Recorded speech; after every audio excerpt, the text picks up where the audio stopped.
Hey guys, and welcome to the channel. It is Rafael Nadal versus Alexander Zverev in what is going to be a potential huge match. I mean, this is absolutely like monumental in the scheme of Roland Garros, of the GOAT debate, of the Grand Slam race. It's being played under a closed roof because it's raining.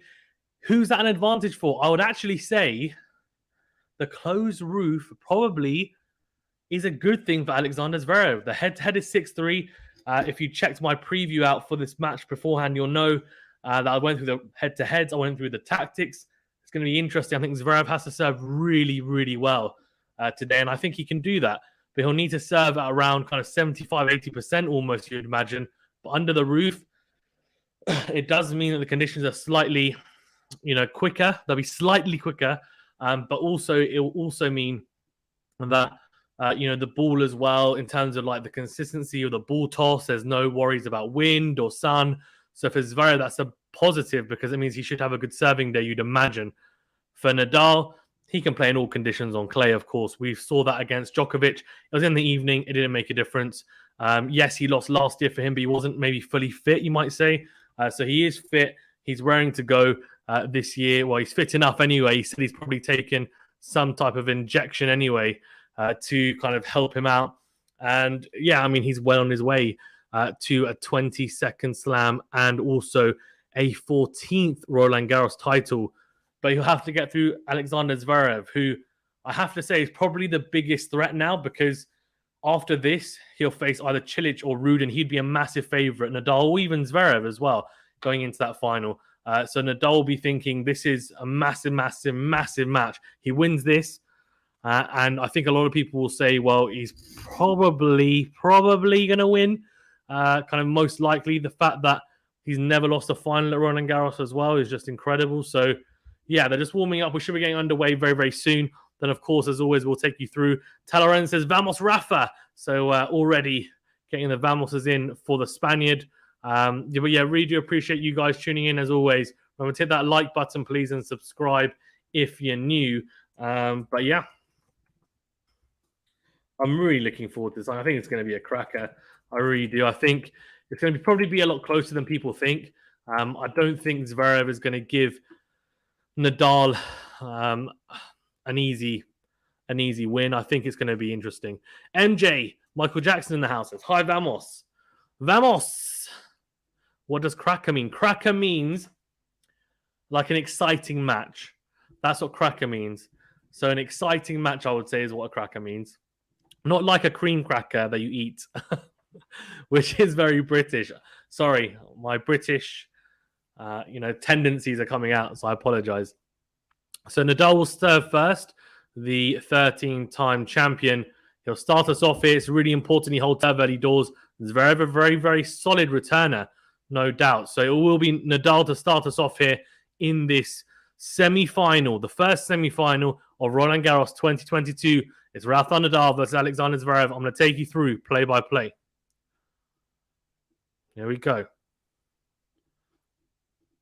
Nadal goes down the tee straight away into the backhand of Zverev and wins the rally. Backhand cross from Nadal into the forehand of Zverev. Forehand on the line from Zverev just goes out. So it is 15-love, a good start for the Spaniard, and a good start in the sense that he made a first serve straight away, which is exactly what he wants. He'll be looking as well to make a lot of first serves. His first serve percentage has been around, I think, just below the 70% mark, or around about 70%. If he can keep it at that number, that'll be really good. And his 1+ play has been really good as well. So that's that serve 1+ shot has been really good for the most part. Good serve out wide from Nadal, is it? No, just gone long. So it will be a second serve here for Zverev to have a look at. A big opportunity here for Zverev if he's able to get some inroads into the Nadal game. There will be some pressure. Even though he's won it 13 times, he will feel a little bit of it. Here you go, second serve into the body. Zverev goes down the middle with the backhand, huge into that forehand from Nadal, and the forehand from Zverev gets whipped into the net. So it is 30-love, and a good start for the Spaniard. And you can see, and I actually mentioned this in the preview I did, that Nadal has a big opportunity to go big into out to the Zverev forehand, because that's the least reliable side of Zverev's, the least reliable wing, if you will. And the forehand can break down more. And that's exactly what Nadal did in that point. And he'll relish the opportunity to do that consistently and frequently in this. Good serve again out wide, is it? No, I thought it was. The return did go wide, but it's a second serve as the call is fault. And the second serve here, 30 love Nadal in the opening game of this semi-final. Second serve into the backhand of Zverev. He goes into out, whipped into in forehand from Nadal. Good backhand cross from Zverev, then goes backhand on the middle. Nadal goes backhand down the line. Backhand on the middle from Zverev. Nadal goes backhand cross. Then the forehand cross from Zverev. Zverev goes really deep with the backhand cross. Very good backhand, steps in, goes huge on the into-out forehand. It's 30-15. Very good hammer blow there from the German. You have to say, very, very good on that backhand wing. Nadal, I think, maybe going to it too often. And it was actually a very good backhand from Nadal in terms of depth. But Zverev is really good defensively on the backhand side, like very good. And he manages to hit that back with interest, back deep into the corner. And Nadal in the end can only give him a short ball to attack. Here you go. Big first serve into the backhand of Zverev. Nadal goes into the backhand again. Goes cross court again. Into win goes Zverev on the forehand. Slice from Nadal cross court. Forehand down the line from Zverev. It's too big from the German. It's 30-all. And straight away has an inroad here on the Nadal serve. Just a little bit too passive from Rafael Nadal. He'll need to be careful. He can't afford to play like that against Zverev. He's in very good form after that win against Alcaraz. He's playing really, really good tennis. So he's going to have to be on his game. And if he plays like he did against Djokovic, then he's got a very good chance, of course. And Zverev will be hoping to play at least the form that he had against Alcaraz. Here we go, 30-all. Big serve down the tee, backhand down the middle from Zverev. Nadal goes down the middle with the forehand. Forehand cross from the German. Then goes cross court again. Good depth. Good backhand from Nadal down the line. Backhand down the line from Zverev. Slice from Nadal into the forehand corner of Zverev. It's clearly a tactic. Then goes cross court with the forehand. Then goes backhand cross. Zverev sticking with him. Good depth.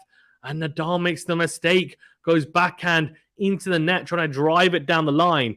And an interesting tactic early doors here is Nadal trying to slice to the Zverev forehand. And the reason why he's doing that is because he probably thinks Zverev will not find it very comfortable to take the forehand low at his ankles. As I said, the forehand maybe not as dependable as the backhand. But he opens up an early break point here, Zverev. Nadal with a couple of unforced errors, opening up an early chance here for the 6'6" German. Big serve down the tee from Nadal. Then goes backhand cross. Forehand cross from Zverev. Nadal goes down the line with the backhand. Backhand on the line from Zverev. Great depth. Then goes cross court with a forehand. Backhand cross and Nadal goes long. Zverev does break straight away. He's 1-love up here, the German. Oh, wow. Wow. Some really, really good tennis from Alexander Zverev, I have to say. Just the depth on the ground strokes really good. Didn't do anything particularly special, apart from that one point where he managed to kind of dig out that really deep backhand from Nadal. He managed to maneuver it cross-court right into the corner, and really, really good depth on that backhand. It got him into an aggressive and positive position in that point. But apart from that, really 3 errors from Nadal, gifting, you would say, Zverev the break here. So straight away broke on Rafael Nadal. You won't worry about that too much, but it's not the ideal start for the 13-time champion. Guys, as well, thanks very much for tuning in. Do appreciate it. Remember to hit that like button, please, if you haven't done so already. And do subscribe if you are new. Also, hit the join button as well if you want to become a member and help us out even further. Sam says, I knew you'd get broken, lol. So poor from Rafa. Worst start. Yeah, not the best start for Rafael Nadal, for sure. A big serve from Zverev, and it's a huge serve. Nadal can only slice into the net. Now, the issue is going to be that Zverev serves big, which he did against Alcaraz. It's going to actually not be particularly easy for Rafa, because he'll probably serve better than Djokovic did in the quarterfinal, especially under a roof.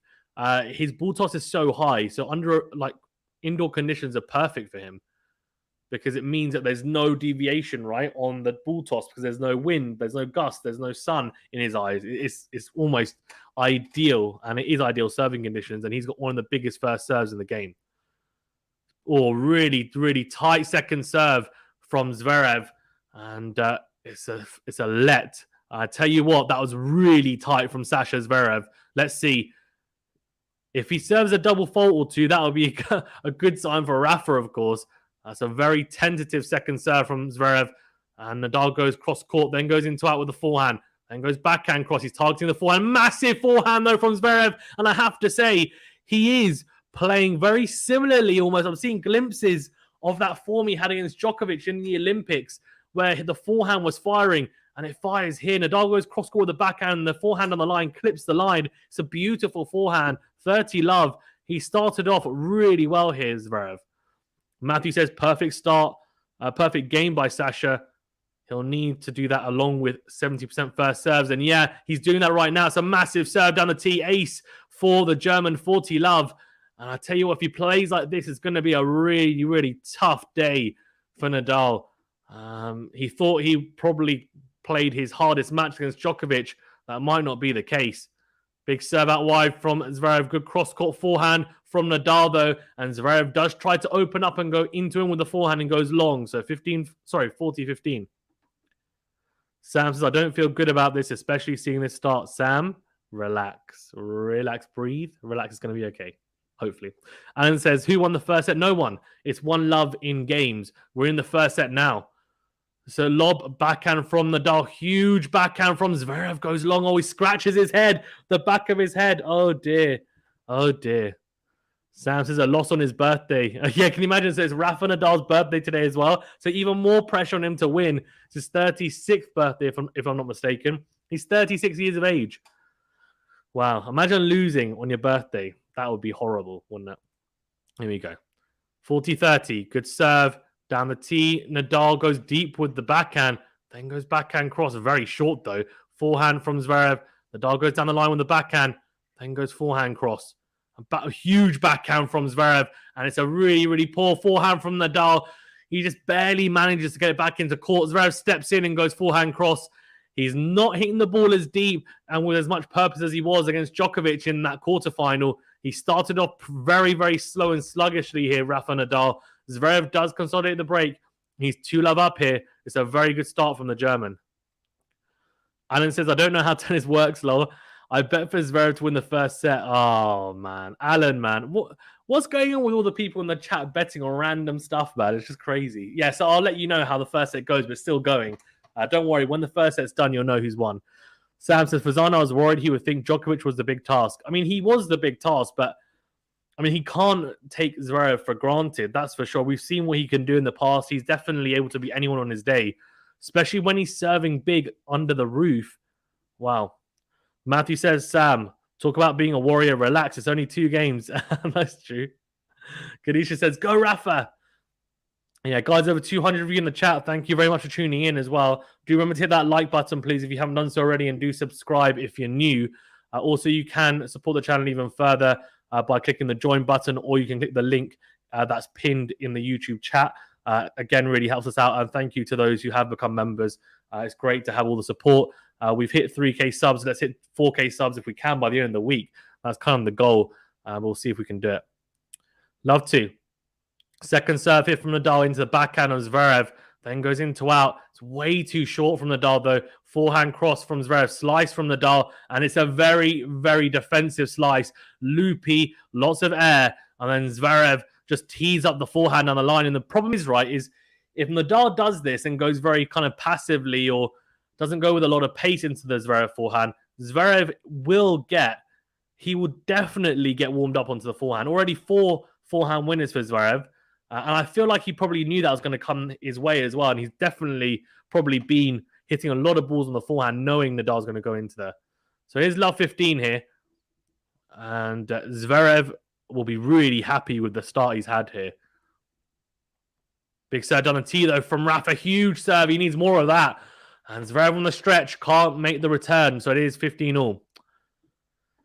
And it says how many score for the first set is needed to win the first set. Lol. So it's first to 6 games. So and then you have to win by 2 clear games.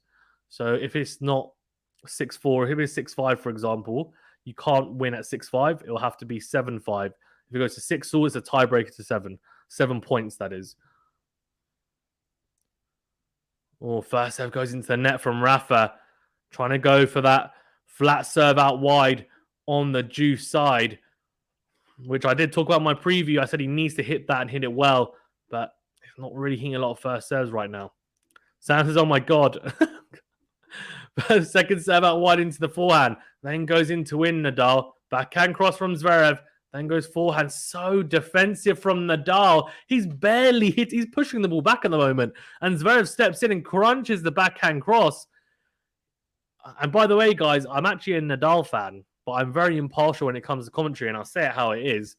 And Zverev with a massive backhand, and he's being gifted some opportunities to step in here and really warm up. The thing is, Nadal, by hitting balls short here and pushing back and not really pushing Zverev back, it'll mean that Zverev will warm up and he'll then get used to hitting aggressively, and it'll be really, really difficult.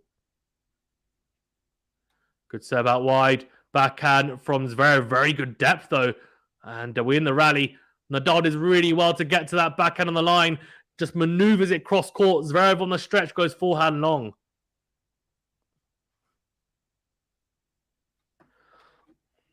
Right. God's love on me. I'd really want Nadal to make less mistakes this game. Yeah, I agree. I agree. Sam says, oh, Lord, I can't watch it this way. Zverev is playing. Yeah. God's love on me says, I would also like Nadal to hit far from the net. Do you mean as in like come to the net and volley? Is that what you mean? Or do you mean hit deep in the court? Good serve out wide. Backhand cross return from Zverev goes into the net. That's the serve Nadal needs to utilize. He actually got away with that a little bit. He didn't actually hit it flat. He hit it it was an arcing serve into the forehand from the juice side. And Zverev goes forehand cross court into the net. So 40-30 here now. Nadal with a little bit of a freebie there, but a game point to get on the board here. Really important he does, of course. Alan says, who's better than those two? Lol, now I regret betting randomly. Yeah. God's love says, hit it deep. Yeah, agreed. Yeah, I agree. God's love on me, you are 100% correct. And Nadal does manage to hold a big fist bump to his box, almost to say, look, come on, I'm here. It's only one break, don't worry. And it's a serve out wide, backhand cross-court return from Zverev goes into the net. He does hold. He's 2-1 down here, though, in a breakdown early in this first set. Stephanie says Zverev is putting the pressure on Nadal. Agreed. Exactly, Stephanie. And he started really quickly. And I think Rafa needs... What does Rafa need to do, in my opinion? He needs to push Zverev back, right? He has to.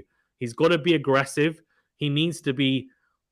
with calculated aggression, not just aggressive for the sake of it. But if you watch Zverev, let's be honest, not a lot of the balls, a lot of the shots and rallies coming back in Nadal's court, a lot of the balls are not particularly deep, and if they are, they don't have a huge amount on them.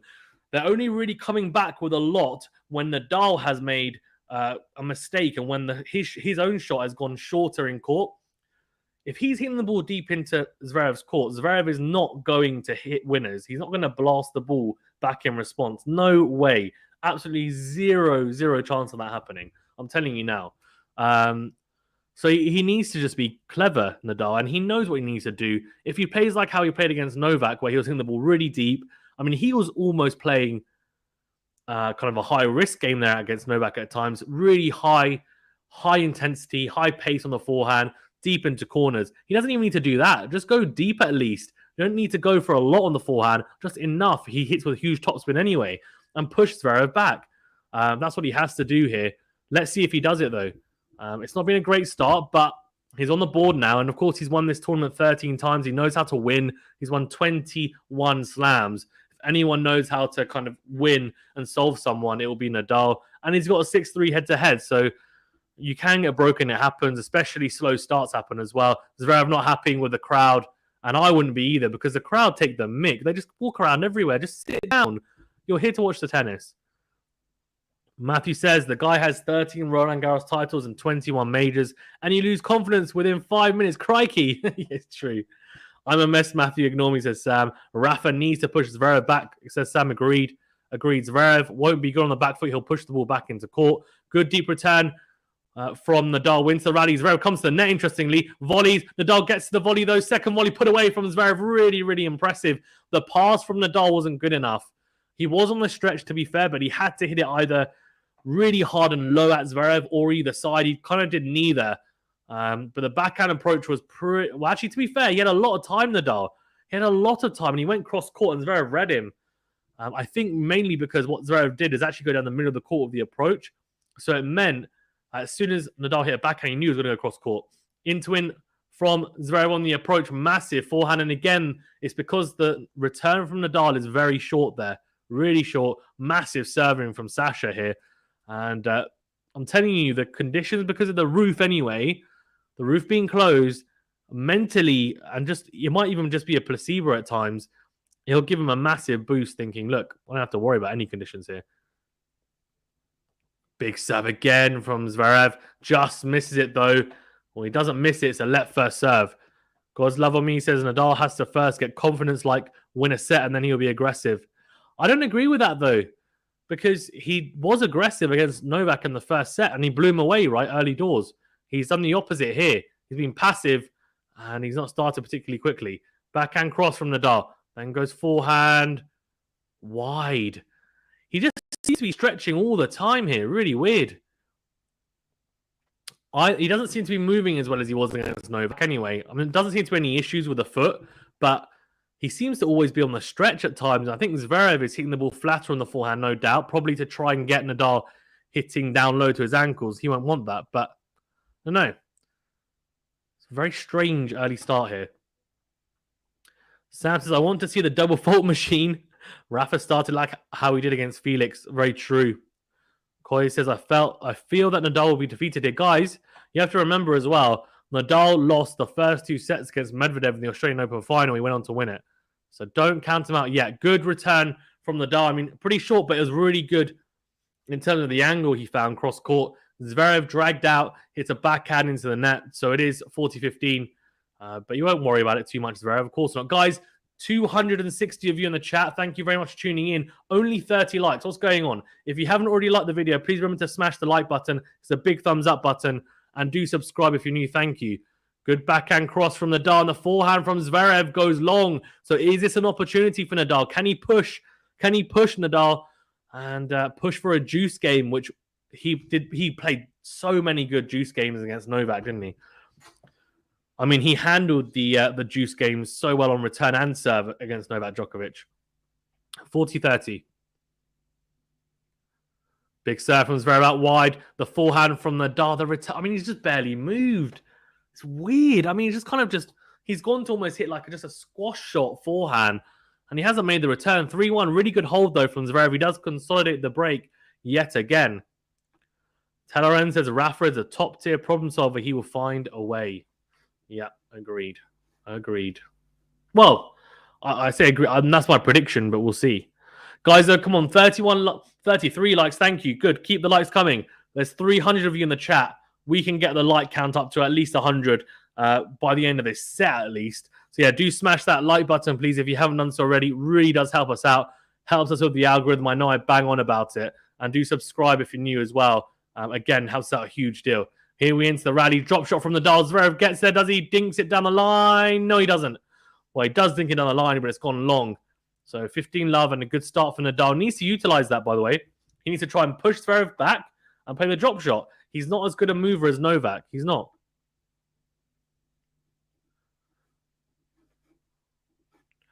God's love on me says Nadal has to break through Zverev's serve the next time, saying that I guess he needs to break now if he wants to have a chance of winning this set. Yeah, you would imagine, although Nadal was 5-2 down against Djokovic in that fourth set, went on to win it. Big serve from Nadal down the tee. Huge ace. 30 love. And you'll need more of that. Alexander Zverev's serve percentage, by the way, guess what the percentage is? 92% right now. 92% for Zverev.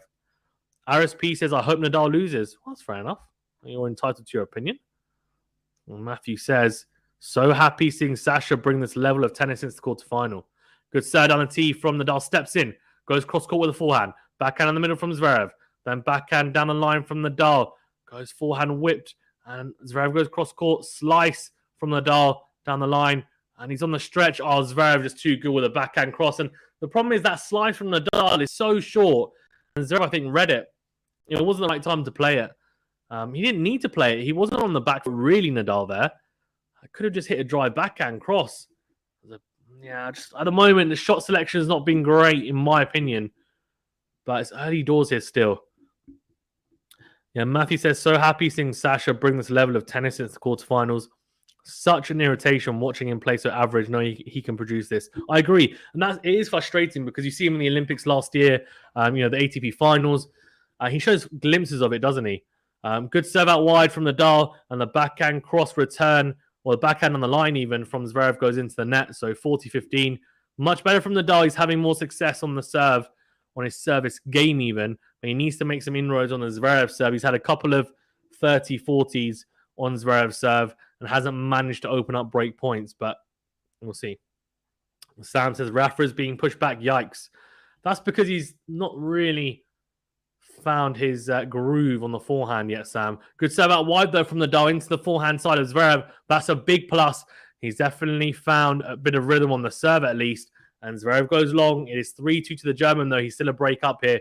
And very much in the game here, Nadal, of course. But Zverev doing extremely well here, I have to say. Been impressed with the start for the German. Aris says, how is it possible the dummy French crowd support Nadal instead of Djokovic? I'll tell you why, Aris. So if you're in Australia, right, Djokovic has won in Australia more times than anyone currently, right? He's won there so many times.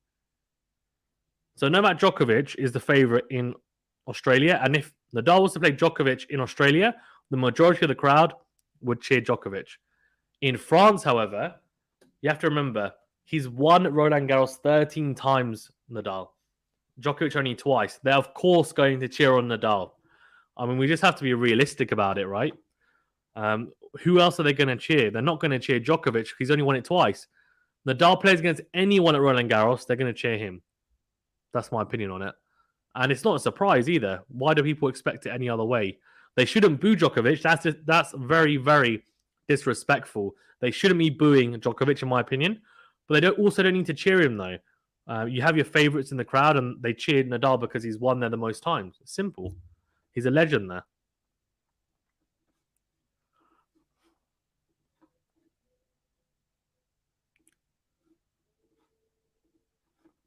Here we go. 3-2 to Alexander Zverev.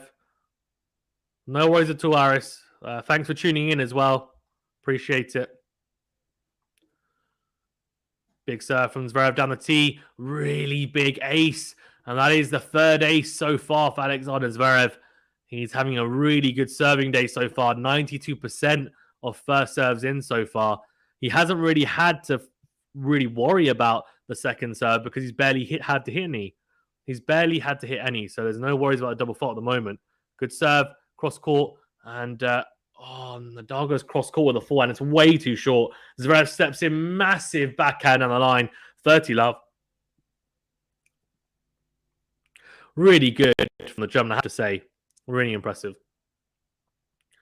Look at 93% of first serves in. Absolutely outstanding so far from Zverev. I mean, you're not going to break him if he serves like that. Big serve out wide. Nadal does make the backhand, though. Goes down the middle. Then whips the forehand, cross court. He's into the rally here. Oh, it's a massive backhand from Zverev. He's playing some really good tennis. That's just a little bit too short from Nadal cross court. Zverev steps in and absolutely crunches the backhand down the line. I mean, it's ridiculous. Absolutely ridiculous. Oh, he's such a good shot. He's painted the line, and 10 winners for Zverev so far, only 1 for Nadal, and really gives you an idea of how this game has gone so far. Oh, massive serve down the tee. Nadal slices short, and the forehand cross from Nadal. He's 4-2 up here, and he is winning here. 4-2, he's a break up. God's love on me says Alcaraz is going to be the next Nadal, I think, maybe. Sam says, it looks like Zverev is going to take the set by taking the set. What? Jason says Zverev toss? What does that mean? Alex says, howdy. To be fair, 99% of Djokovic's supporters at the Australian Open are actual Serbs, since there is a big Serbian community in Australia. Fair enough. Jason says, Zverev smoked Alcaraz. He did. Sam says, why do I have a feeling Zverev will take Rafa's legs? We'll see. Rafa needs to be more proactive. I mean, he's not. I mean, if he doesn't want to play long rallies, then there's a simple solution. Play like how he did against Novak, and he won't be. And it says, Nadal to win the whole game, but I hope Zverev wins the first set. Lol, says Alan. Yeah, because Alan has money on it. That's why. 94% of first serves in for Zverev at the moment. Ridiculous. Second serve out wide into the Zverev forehand. Wins the rally here. Nadal goes cross court with the forehand. Zverev goes backhand cross. Then goes down the line, the Spaniard. On the stretch, Zverev and can only slice into the net. Much better from Nadal, making Zverev move left to right and also pushing him back, which is exactly what he needs to do, of course, to have success here today. He is a breakdown, of course, so loses this game and goes 5-2 down. Zverev will serve for the set. We are really into the business end now of this set. Guys, I really appreciate you guys tuning in. If you haven't done so already, please hit that like button. There's over 250 of you in the chat, only like 40 likes. So please smash that like button, please, if you haven't done so already. I promise it doesn't cost you anything. It's quick and easy, and it really does help us out. And do subscribe if you're new as well. We are going to be doing Casper Ruud versus Cilic later today. And, of course, we'll be doing the women's final tomorrow and the men's final on Sunday as well, on top of doing previews for them as well. Good second serve into the body and backhand cross from Nadal. Good depth. Wins the rally here now. Drags Zverev out on the forehand. But it's a good forehand from Zverev. Then it's a short backhand slice from Nadal. He did really well. He did it on purpose, actually. Drags Zverev into the net. And Zverev then tries to go cross-court and hit a winner.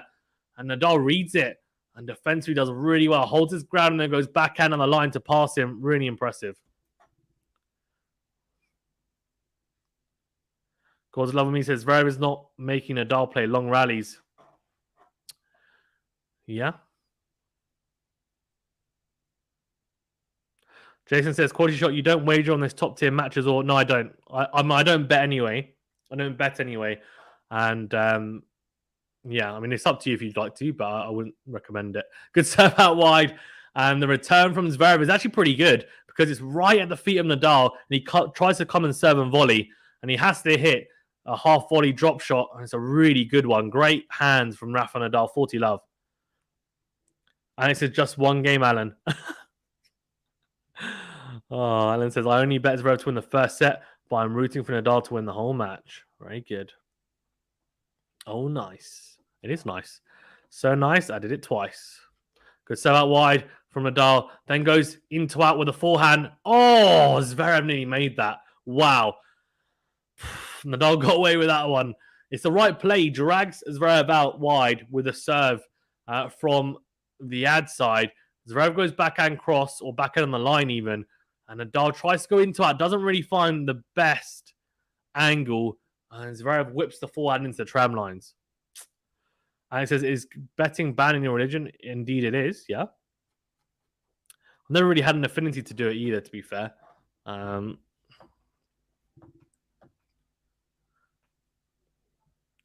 you know what, guys? You guys can really help me out. It's not betting if you guys like the video. It's not betting if you guys subscribe to the channel. And it's definitely not betting if you guys join and become a member as well. We are growing a lot, actually, and I really appreciate your guys' support. So, yeah, do keep the likes coming, the subscribes coming. I can see a lot of you have liked and subscribed in previous streams, so I really do appreciate it. Thank you. And also a couple of a few members, actually, quite a few members, which is really, really cool. Thank you. I really appreciate it. On top of that, you know, anything as well that does come into the channel in terms of contributions does stay in the channel. So we use it to try and help the channel grow. And also we go straight into there. Yeah. To give you guys the best content possible. Who knows, one day even do it full time. Then you guys will be in for a real treat, I promise you. Mika says someone has a link to the game live stream. I do not. However, I'm sure you can find it, Mika. I'm sure you can find it. I mean, I'm watching it on like Eurosport or whatever, but yeah. Sam says, to calm me down, I wanted Rafa to take the first set. You're never going to be calm, Sam, I would imagine. Even if Rafa was 2 sets and a break up, I would imagine you'd be like, oh no, what's going on? So, yeah, we'll see. 4-3 Zverev, sorry, even. Serving to consolidate that break yet again. There you go, big serve. Doesn't make it. Oh, we're going to see a second serve for once from Alexander Zverev. It's a rare occurrence. Here we go. Let's see. What does he do? Imagine if he double faults. I'll crack up so much. No, he doesn't. And why would he? Because he's serving well. Yeah, really good second serve as well, I have to say. A lot of pop on it. Nadal goes backhand down the line. It's way too short. And Zverev steps in, crunches the backhand down the line for a winner. He's been hitting winners left, right, and center. I mean, it's ridiculous. The one thing I'll say is I would imagine the clay and the court is playing a little bit more similar to Madrid than it has been because of the roof, which means the conditions are probably slightly quicker, which does suit Zverev serving as well, especially. He loves Madrid. Good serve out wide, and it is it's a little drop shot from Zverev. Nadal crunches the backhand on the line. We're going to have a look at the mark, and what's the mark? No, Nadal's made it. Oh, he's clipped the back. Oh, he's clipped the outside of the line. What a shot from Nadal. Wow. Jason says, how many games will Nadal have to be down before Zverev is considered the favorite this match? Bookmaker shows Nadal at 73% win chance still. Jason, you are asking the wrong person, buddy. I have absolutely nothing. I have no idea about betting. And in terms of favorite, I mean, it's just my opinion. So I feel very, very I don't think I'm the right person to tell you that, to be honest with you. Good serve from Zverev, but Nadal with a really good backhand return right at the feet of Zverev. He tries to go into out with a forehand. Very awkward for the German, and he goes wide. So 15-30, this could be the chance for Nadal to open up something, of course. The next point here, crucial. Big serve on the tee, backhand down the middle from Nadal. Way too short. He does get there, though, and it's an easy volley, though, for Zverev. I mean, he's on the stretch, Nadal. What is he doing? The backhand return is just so poor. It's so poor from Nadal. It's so short. The thing is, I felt like he almost got away with that at times against Djokovic because Djokovic wasn't really making him pay, and then he'd get back to neutral quite easily. Zverev is, though. He's stepping in. He's coming to the net as well. And Nadal's on the stretch there. There's nothing he can do about that. So 30-all. Nadal really missing a massive opportunity to open up a break point. And that's what I mean. He just didn't take his opportunity then, Nadal, because it's a huge serve from Zverev down the tee. He's serving at 90% first serves in, right? So when you get an opportunity as Nadal, you have to take it. You have to, and he didn't. He played a really poor point, and now at 40-30 and game point here to Zverev.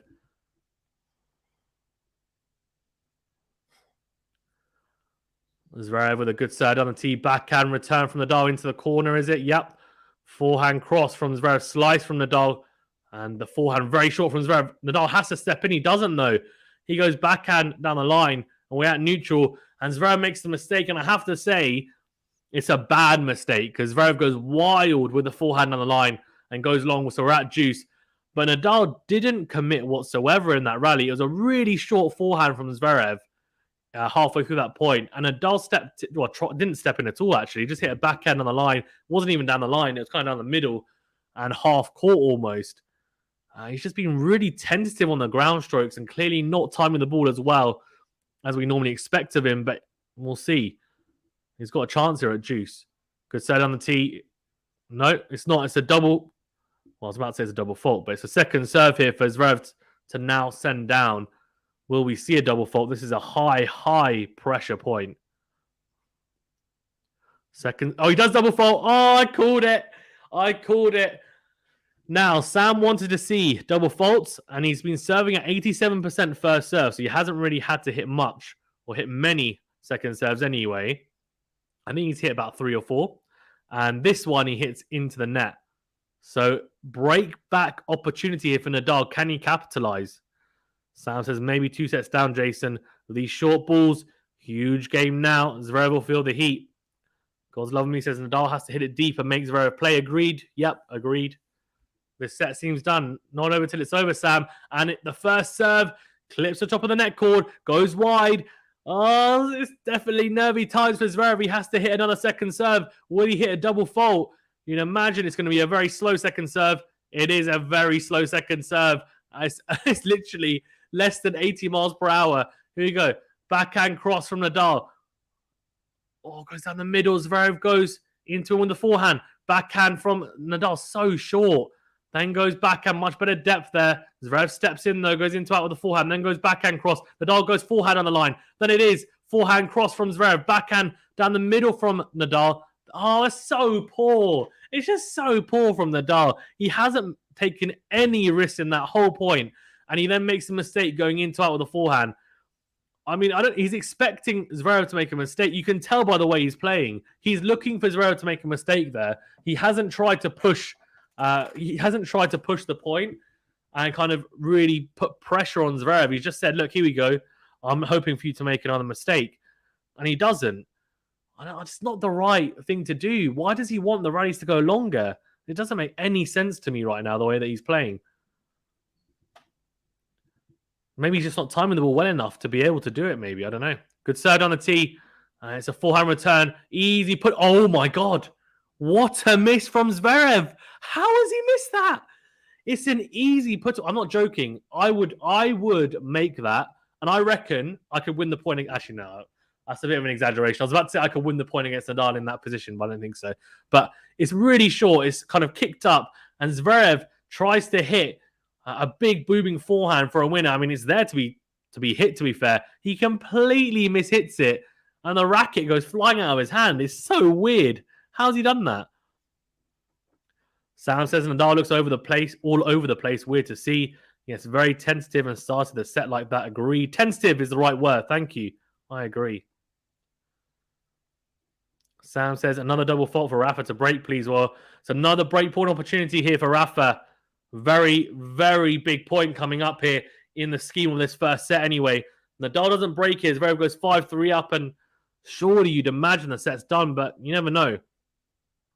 Big set out wide. Nadal goes cross-court with a forehand. Very short forehand return. The backhand from Zverev is missed. Oh, how's he missed that? That is two horrendous misses from Alexander Zverev. He's gifted the break there to Rafael Nadal. I have to say, he's barely worked for that Nadal. He's just made the return, to be fair. The return is it's really short. I mean, Zverev puts that away in his sleep, that backhand. He misses it. I don't know how he's missed the last two shots. It's ridiculous. I would have at least made them into court. Might not have hit a winner. Might have still lost the point, but crazy. 4-4. Nadal breaks back. I can't believe that was just really poor tennis from both, really, in my opinion. Coy says Nadal is very slow at the start, but it's good that he still managed to gain speed in the later part. Although, the one thing I'll say is that Nadal was making Zverev play. That's the one thing, and Zverev made mistakes.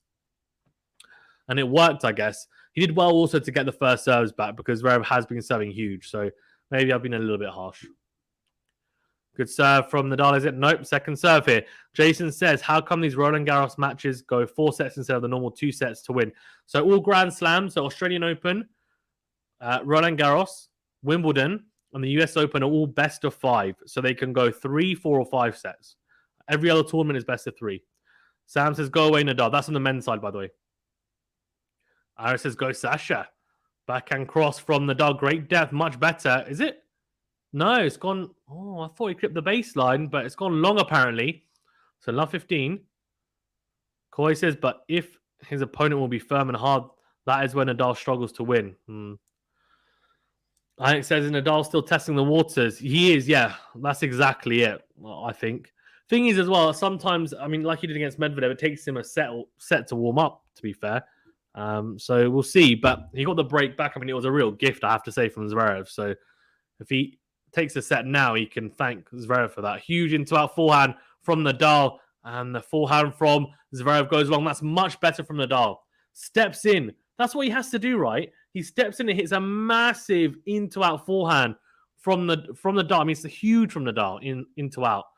And Zverev goes wide. So 15-all. Mike says, for Zion, you're being harsh. Nadal did the right thing. Target the iffy forehand. No, I don't. I think he was fortunate, Matthew, to be fair. In that one point you're referencing, I know which point you're talking about. Here you go. Also, the forehand hasn't been that iffy at the moment. because he hasn't gone in it hard. You can't go into the forehand, Matthew, if you're not going to go at it with pace. There's no point because he's still an elite tennis player. Like, if I hit a forehand into Zverev, he's not going to make a mistake. So Nadal has to go into it hard, right? And he hasn't been. Although he did just there, and he wins the point. Big into that forehand. Zverev goes forehand into the net. But that's what he has to do. He has to go big, deep. Doesn't need to go massive in terms of like making a lot of mistakes and taking big risks to it, but he needs to at least kind of commit to it. And at the moment, it's been very tentative, although he's starting to warm up. You can see here, big set on a tee and 30-15. Good backhand cross from Nadal. Backhand again drags Zverev out. Good forehand cross from Zverev. And Nadal goes into the tram lines, tried to change direction, go backhand on the line, and he makes the mistake. So 30 all here. Coy says Nadal should be able to break here. He did, yeah. Sam goes, yes. Sad, says Alan. Oh no, says Aris. And Matthew says total choke by Sasha. He always throws in a cheap game. He can't help himself. So double faults killed him. The double faults killed him. Well, the double fault even killed him. And the two massive errors, yeah. Massive ace from Rafa down the tee from the juice side. Zverev's getting absolutely nowhere near that. It's an inch perfect ace from the Spaniard. He's painted the line with that serve. Really impressive stuff from the 13-time champion. And he's definitely starting to look like someone who's in better rhythm.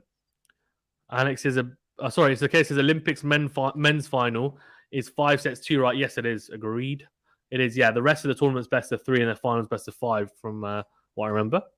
Alex says a bit makeshift and iffy by Nadal, but still got the break. Agreed. Yeah, good serve from Nadal, and Zverev can't get it back into play. He's 5-4 up Nadal, so he's up for the first time in this set. He's in front Nadal, and we know he's a pretty good front runner for the most part. So that does mean that Zverev now, ironically, will have to serve to stay in the set after he was up a break. Crazy to see. I mean, it is crazy to see. Really crazy. Sam says, I need Rafa to push Zverev back, though.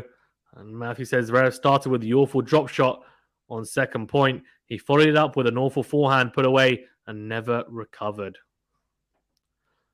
Of course, Zverev was 4-2 up. He now finds himself 5-4 down here, serving to stay in the set. Sam says, Zverev keeps stepping forward to produce winners, so it's important Rafa pushes him back. And Sam says, Vamos, Rafa, por favor. Hold. Matthew says, Zverev forehand producing the cheap errors that Team Nadal were hoping for. Can he recover his forehand? Yeah, the forehand was really good at the start of the match from Zverev. It was really, really good, I have to say. Has definitely dropped off. It definitely has dropped off, no doubt. And he'll be hoping that he gets it back because it's just not been good in the last few games. And yeah, it's killed him. Sam says he needs to get in Zverev's head now. His chance to break to win the set. Yeah, I think he needs... If you're Nadal, you're thinking, right, let's just make every single return we can. Come on. Sam says 170 in the chat. The channel is growing. Come on, guys, like the video and subscribe. Yeah, please remember to hit that like button, please, if you haven't done so already. Only 50 likes. Let's get to 100 likes ASAP, please. There's enough of you. And do subscribe as well if you're new. Nadal makes a mistake, goes backhand cross into the tram lines. He was in the point there. It was a good return. He was in the rally. Backhand on Nadal into the forehand of Zverev in the rally. And then he just tried to go for too much on the angled backhand there. So unforced error, 15 love. And Zverev will be happy about that. Good serve into the backhand. Backhand in the middle, though, from Zverev. He's in the rally here. Good backhand from Nadal. Oh, so exactly what Matthew was saying about the forehand errors. We see another one just now. He goes down the line, Zverev, and goes long with it. And the error is starting to leak here a little bit for the German. Could be costly, of course. He gets broken here, and the set is gone after it looked like it was almost certain he was going to take it at 4-2 up. Oh, big serve. It goes into the net. Second serve here for Nadal to have a look at. Big, big, big point coming up.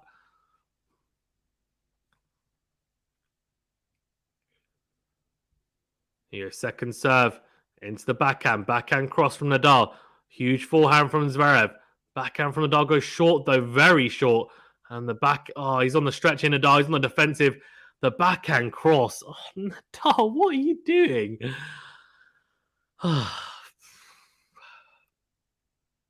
Thing is, it's just like when you see Zverev hitting half court, it's frustrating. It's the same with Nadal as well, especially on the backhand as well. Like, he's not being pressured there at all.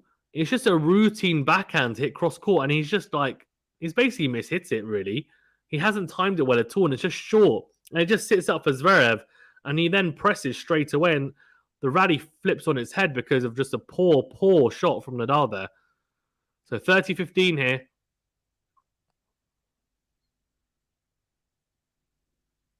Here we go. Second serve. Second serve into the forehand of Rafa. Goes cross court with a return. Then goes backhand up the lines. Zverev on the stretch. Goes backhand on the line as well. Into in again from Rafa. Pounding at the Zverev backhand. Then goes... Doesn't need to go cross court because the backhand cross from Zverev goes wide. And Rafa's wife in the crowd clapping, cheering him on. Matthew says if Zverev had any sort of touch, he could so easily drop shot Rafa when Rafa is standing so far back. I guess he can't change his grip. It's actually a couple of things, Matthew. One, his drop shot isn't the best. So that probably is something that's on his mind. And two, Nadal's very good at chasing down drop shots like he was against Djokovic. So I think it's a mixture of things. But it's a good tactic to utilize. Like when Novak had success against Nadal, it was because of the drop shot. Not the main reason, but it was a reason. Good serve from Zverev, even into the backhand of Nadal. The backhand goes down the middle of the court. Not short, not deep, just kind of average length. Zverev steps in, though. Massive backhand to put it away, I have to say. Really impressive from the German. And something that Djokovic didn't do against Nadal was step in on the backhand and hit that kind of kick backhand and take it early. Zverev will take it early, the backhand. He will. 40-30, game point. Good serve out wide, is it? Nope. Just missed his spot. So second serve, this will be a nervy second serve because he knows this is a big point now to hold serve. Are we hoping to not double fault?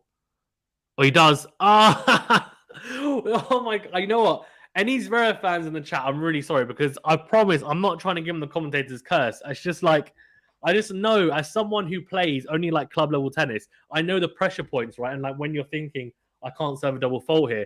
And he's done exactly that. He served 2 double faults at times when I was like, is he going to double fault? And he's, that's crazy. Juice.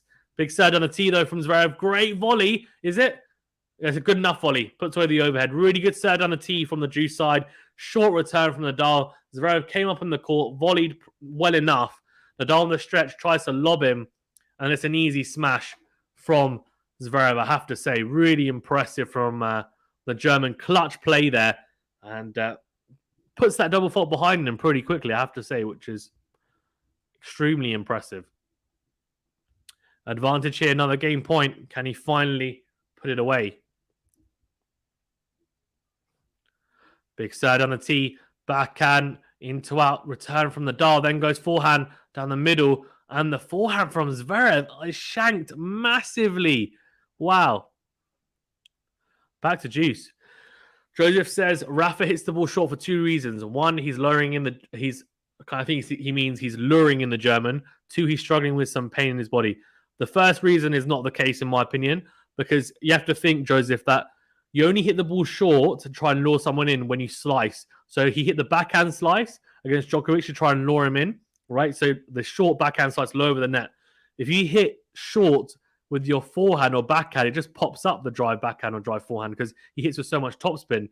So it's not a tactic that he'd use. Like it's just, you're basically gifting points. Here we go. We're in the rally here at Juice. Massive point. Zverev makes another mistake on the forehand. Goes forehand into the net, trying to go down the line. Oh, dear. A big exhale from the German. It's set point to Nadal here. Can he take it? It's break and set point. Talaran says, Rafa starting to find his rhythm. I agree. I think it's just taking him time to warm up, if I'm being honest with you. Also, he did have a long game or long match against Rafa. But yeah. Alex says, pretty sure there aren't any Zverev fans in the chat. No issues with bias towards Rafa. I'm going to try and not be too biased towards Rafa because commentating wise, I try and keep it impartial, even though I'm a Rafa fan. But even with the double faulting thing, I just said what I thought. I wasn't hoping him to double fault. I was just thinking, if I was going to double fault, this is when I'd double fault, probably. Oh, it's a big serve, though, to get him out of trouble. Massive serve from Zverev out wide on the ad side. And the set point is saved. Nadal goes into the net. It's a miss-hit forehand, really. He'll be a bit disappointed, Rafa, because probably should make that return. But it's a big, big serve. Matthew says Nadal is so good at not allowing players out of tight service games. He's now returning the first serve. Agreed. Yeah, that's a massive difference, isn't it, Matthew? Returning a lot more of the first serves than he was in the first few games. Also, I have to say, Zverev not hitting his spots as much as he was either. Good from Zverev. Oh, it's a mistake from Nadal. It's a big first serve out wide. We're in the rally, and Nadal goes into the net with a backhand. That's a bad mistake from the Spaniard. Really bad mistake. And a few unforced errors either side. And we are now at advantage Zverev. And back to game point. Yeah, agreed though. I mean, I think he does also, it takes him maybe sometimes a game to get used to someone's serve. And Zverev's so big in terms of how big he serves. That makes a big difference. Right, okay. So, right, game point.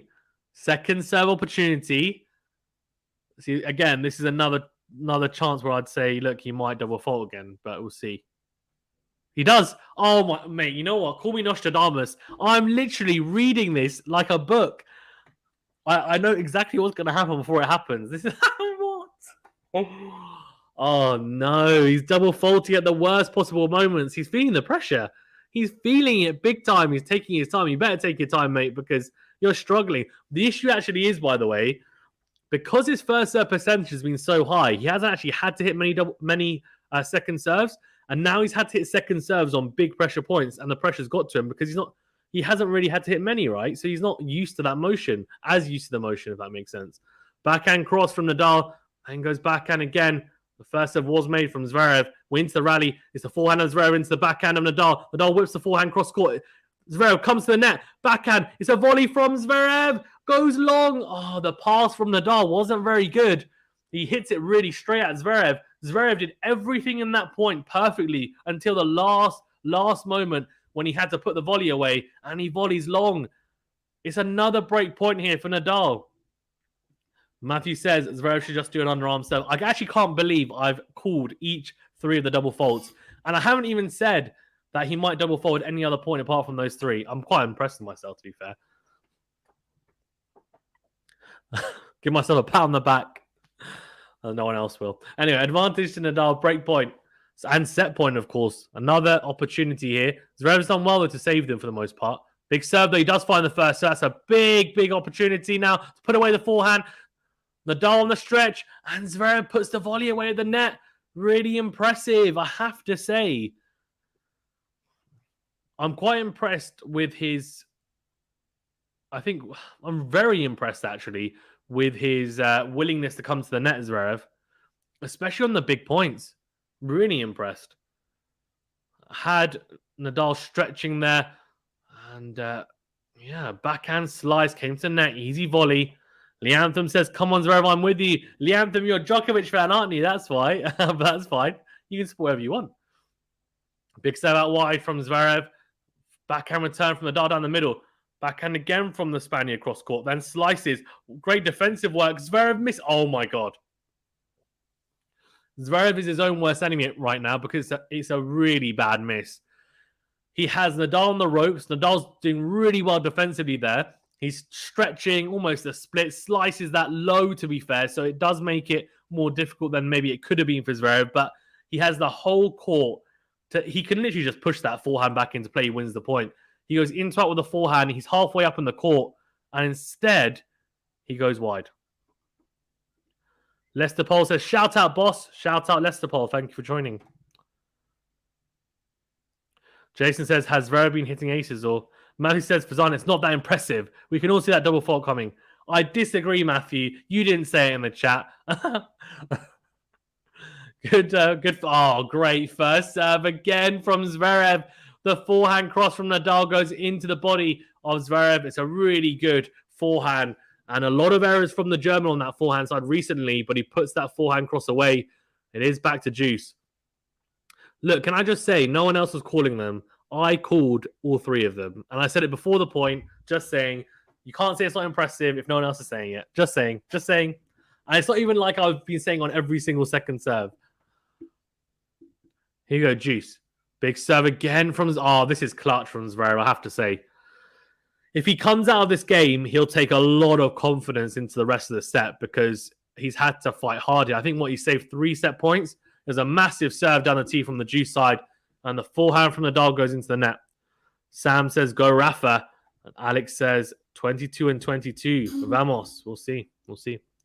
Jason says, I did not see that double fault coming. See, thank you, Jason.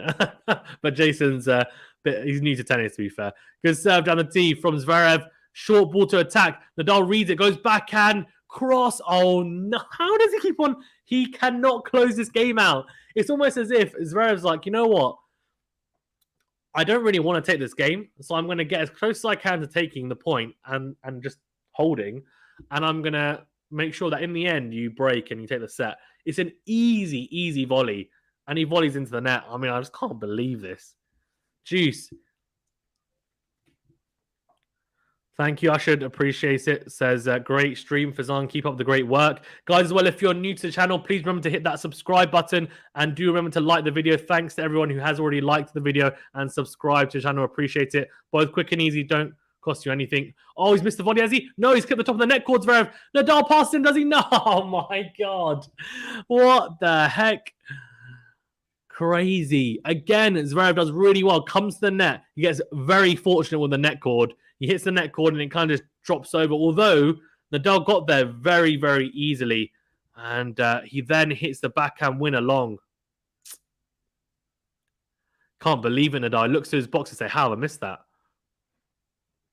Alex says, I predict the winner here makes the final. Very good. Yeah, I agree. Here you go. Advantage, Zverev. Good serve from Zverev. The slice return from Nadal. Sits up for Zverev. Goes huge into win. Nadal goes slices cross court. What a volley from Zverev. What a point, I have to say. He's done extremely well there. He made it really tough for himself. But in the end, he does hold. And I have to say, Zverev of a few years ago would have got broken there. But he didn't. He held serve. Really impressive for the German. I have to say, just good mental fortitude to eventually get himself out of the game. It was a messy one. But he does hold, and he breaks that winning game streak that Nadal had. Of course, he'd won 3 games in a row, and saved 3 set points there. Really impressive. Matthew says Zverev plays doubles as well, yet his net play is atrocious. That's actually a little bit of a myth, though. If you're a good doubles player, it doesn't necessarily mean that you're good at the net in a singles match, because volleying in singles is very different to volleying in doubles. And even as someone who only plays club level tennis, like, it is very apparent, because when you volley in doubles, it's a lot easier. Joseph says, it's pressure, brother. Yeah, but you handle the pressure well. Here you go, 5-all. Second serve into the forehand of Zverev from Rafa. Wins the rally. Good backhand cross from Zverev. Good forehand on the line from Nadal. But it's a massive backhand from Zverev. It really is. Nadal comes to the net off for the forehand. And it's so big from Zverev that Nadal has to kind of almost push the little... He tries to hit a drop volley, but he can't. It's a half volley drop shot in the end, but it's not a very good one. It sits up so nicely for Zverev. He gets there so comfortably. Just passes him. I mean, it's an easy routine winner for Zverev. Although in saying that, he's missed a lot of routine winners lately. But putting pressure on Rafa here. And could he now turn it around? Could we have another twist in this tale? Jason says, happy birthday, Nadal. Lots of gifts coming from Zverev. Well, it has been, but still a lot to do in this set. 5-all. Nadal serving, of course. Goes backhand down the middle, backhand into out from Zverev. Slice from Nadal. Forehand from Zverev down the line. And backhand cross from the German. Goes back on the line. Slice from Nadal. Forehand from Zverev. Cross court. Slice from Nadal again. Zverev goes massive with the forehand on the line. Nadal on the stretch and goes long with the forehand. Slicing too much into the... What he's doing is he's trying to slice into the forehand side. But he's not really slicing at the angle enough. he's really slicing almost down the middle of the court, and it's opening up the forehand down the line for Zverev. Like, it's a really comfortable angle for him to hit it. Needs to be better there, Nadal. Almost, if he hits it a bit shorter but more angled, it's much better because he drags Zverev off court. Just a little bit tentative there from Nadal, but Zverev doing well. Yeah, Sam says that was a chance for Rafael. It was a big, big chance. Alberto says, how long was that game? I think it was only 12 minutes. Big serve out wide from Nadal. A short return from Zverev. Big backhand from Rafa, but Zverev doing really well here defensively. Goes backhand, crosses a drop shot from Nadal. Can Zverev get there? No, he can't. Beautiful drop shot from Nadal out of nowhere. He was on the stretch there, actually, on the forehand side. He hits the drop shot down the line. It's a beautiful one. Zverev can't get there. Really, really good. Alan says, okay, my money is still alive, I guess. There's hope. So first to get to 7 will win the first, right? First set, right? Yeah, so it'll either be 7-5 or it'll be 6-all. And then if it goes to 6-all, it's a tiebreaker. First to 7 points. Leantham says, Zverev is not an easy guy. True, I agree. Sam says, I have no idea what Rafa is doing. Alberta says, were we expecting this set to be that close? Yeah, I was expecting the first and second sets to be pretty close, to be fair. Good serve down the tee from Rafa. Drop shot. Zverev, does he get there? He does, but he dinks the return drop shot wide. Nadal, interestingly, leaning on the drop shot there to get him out of trouble. So from love 30 to 30 all. Sam says, I'm going crazy. Alex says, let's go 22 in 22.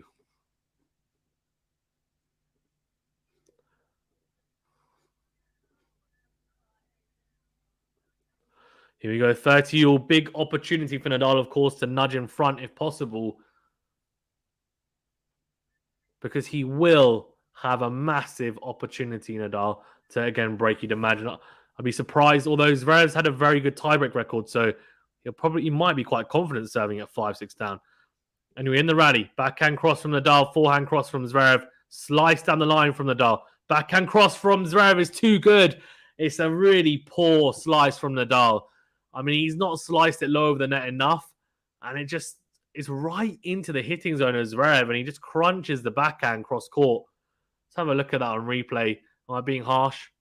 No, I'm not really. I'm not. Alex says, Alan, you're betting without knowing the scoring system? Alan says, yes, Alex. Fun, right? Alberto says, 22 and 22 is a nice slogan. Yeah. Catchy, isn't it? Rally's won past 8 shots, by the way. 8 out of 11. Oh, God, if I can speak. Rally's won. Oh, it's a good serve from Nadal out wide. And Zverev can only hit the backhand return long. So break point saved there for Nadal. Really impressive. Yeah, sorry, anyway. So points past 8 shots. Zverev has won 8 out of 11. That's actually crazy. You wouldn't expect it, would you? Or would you? I don't know. Let me know. So we're at juice here. Nadal saving that break point. You'd imagine a very crucial game here to hold.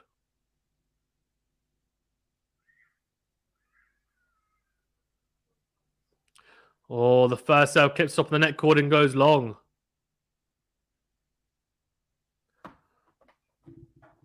Sam says, oh dear. And Leantham says, come on, break. Zverev. There's a second serve here for Zverev to have a look at. Big opportunity. Now, if you're Nadal, do you go into the forehand or backhand? I'd go into the forehand on the second serve. And backhand might not be the right option. But he does go backhand. Backhand in the middle. Into out goes Nadal. Not very good depth, though.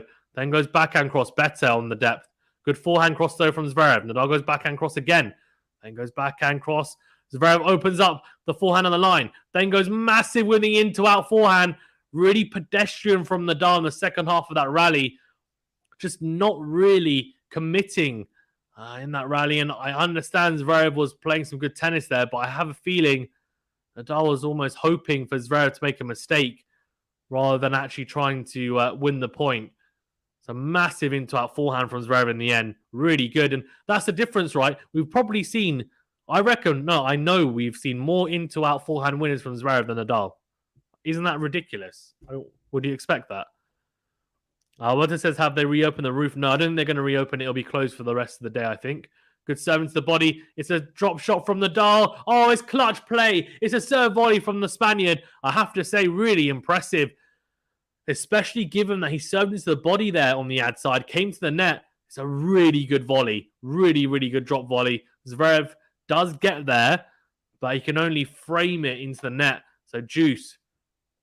Sam says he's getting broken here. Sam is having a meltdown. Guys, as well, 200 of you in the chat. Thank you very much for tuning in. Do appreciate it. Do remember to smash that like button, please, if you haven't done so already. Let's get to 100 likes at least. How many likes? 53. Come on, guys. Hit that like button, please, if you're listening or watching. Really does help us out. It's quick and easy. Doesn't cost you anything. The big thumbs up button. And do subscribe if you're new as well for more content. We're going to be doing Casper Ruud versus Cilic later on today in the other semi-final, plus the women's final tomorrow and the men's final on Sunday as well. Thanks very much, guys. Right, second serve here for Zverev to have a look at.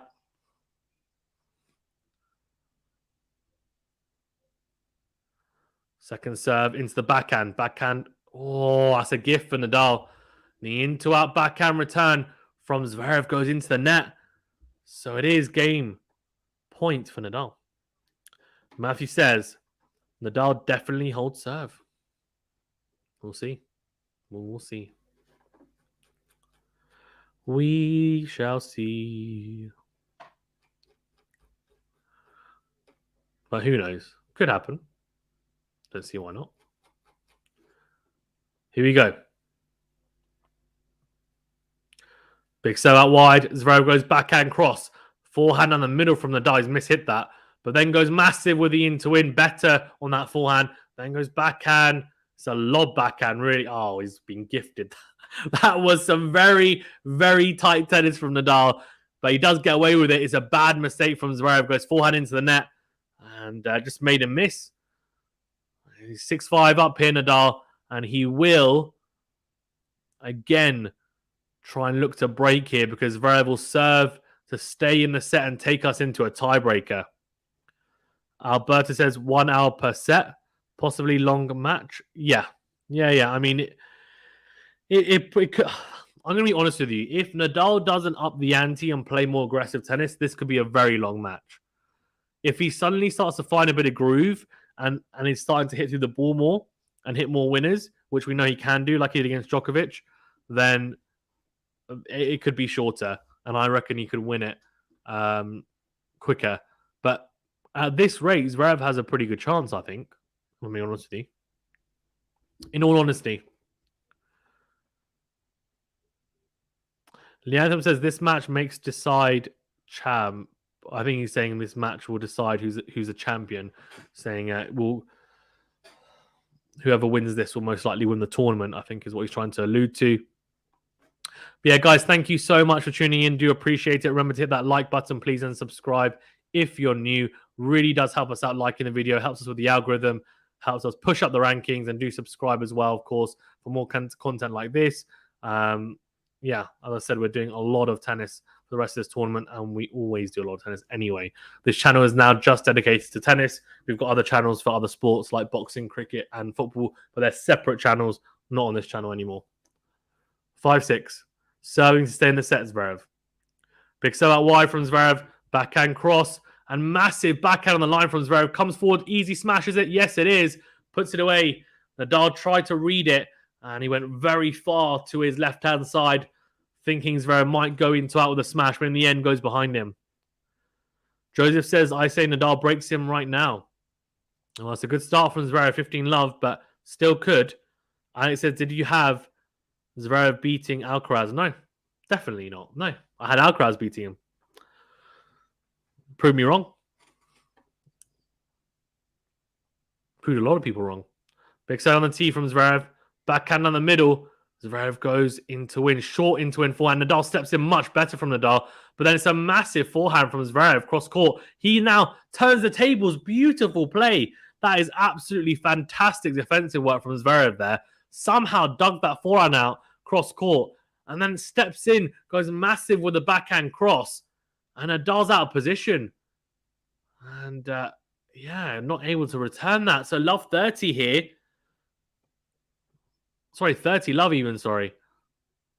Zverev 2 points away here, potentially from a tiebreaker. Big serve from Zverev. It's an ace. Oh, 40 love. And it's looking more and more likely that we're going into a tiebreaker. 3 game points here. Matthew says tennis at this level comes down to who can handle the pressure. This set has proven what we already know. Zverev can't win this match when he can't handle the heat. We'll see, Matthew. You're speaking very early on this. Oh, has he hit that? Oh, it's a fault. Sam says, seems like Rafa just turned up with no game plan. My heart is in my throat. I favor Zverev in the tiebreaker. Second serve into the forehand of Nadal. He runs around the backhand. Very good return. Much better from Nadal. Better intent. And Zverev then goes backhand cross into the net. So 40-15. This game isn't over yet. But he takes one of the next 2 points. And we are going to a tiebreaker. Massive serve down the tee, is it? Oh, he's just missed it. Clip the top of the net cord. The net cord hasn't really been his friend today. A lot of first serves have clipped the top of the net cord and then kind of flown long or wide. Second serve. Double fault. Way. I didn't call that one. I didn't even think about it, to be fair. But yeah, double fault. 40-30. Feeling the nerves. He's going to be praying for a first serve here, Zverev. Absolutely praying. In his mind, I'm not joking. If I was him right now, all I'd be thinking is, please, please make my first serve. Still game point, 40-30. He does make it. It's a good forehand return, is it? Not really. Oh, Zverev clips the top of the net cord. Nadal gets there. Can only hit it long, though. A lot of fortune for Zverev. I said the net cord hasn't been his friend. That time it was. Very, very fortunate. Clips top of the net cord with a forehand. It just drops over. Nadal barely gets there. We are going into a tiebreaker. Leandro says lots of winners and errors, making risky choices. Yeah. Indeed. Guys, remember to hit that like button, please, if you haven't done so already. Thank you to those who have already liked the video. And do subscribe if you're new. There's 200 of you in the chat. Only 58 likes. Come on, let's get the likes up. The 2022 tiebreak records for both. 10-2 for Nadal and 12-2 for Zverev. So Zverev with a ridiculous tiebreak record. Berta says this may be turning point in the match. And Matthew says 1,000% Nadal wins a tiebreaker despite the pessimism from Sam. We'll see. I'm not so sure. We'll see. And John Cox says Nadal is already a god of clay. Here we go. So second serve here for Zverev to have a look at. Big opportunity now for Zverev to get an early mini break. Well, Nadal's taking a lot of time here. Where's the shot clock? Second serve into the body. Backhand or forehand return from Zverev cross court. Nadal goes.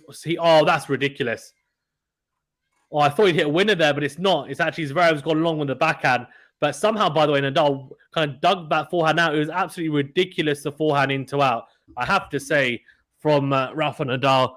But Zverev made the mistake, so it is 1-love. And still on serve early on in this tiebreaker. Zverev will have 2 serves now. Alan says, there you go, 6-all. Nice set, to be honest. Let's see the final round. And Alberta says, I do agree. Big serve out wide. It's a very good serve. Nadal on the stretch, not able to make the return. 1-all. Really impressive stuff from the German. Clutch serving.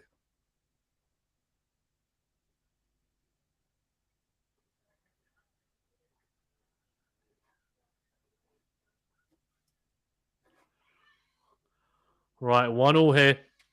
And big opportunity. Here we go. Big moment, you feel. Massive serve down the tee. And the forehand is short, though, from Nadal. What a mistake from Zverev. Oh, it's a short return. Zverev comes up in the court. It's an easy put away for the German. He hits the in-to-in forehand long. I'm not joking. When I say it's a short return, it's very short, as in he's got there with a lot of time as well. It's an easy put away. He somehow missed it. Leandro says, let's see what happens. with those strengths. Yeah, we'll see. We'll see.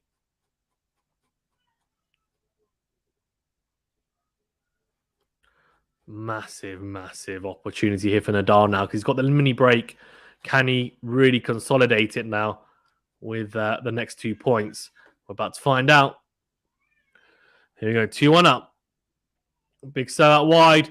Zverev goes cross-court with the backhand. Nadal goes cross-court with the forehand. Backhand down the middle from Zverev. Nadal goes into the net with the into-out forehand. He's missed quite a few of those into-out forehands into the net. He's gone into the net a fair amount of time. So we're back on serve at 2-2. Set up the point nicely. And he set up the into-out forehand, but he hasn't hit many winners off that side or of that specific shot anyway, which normally is his trademark, the into-out forehand.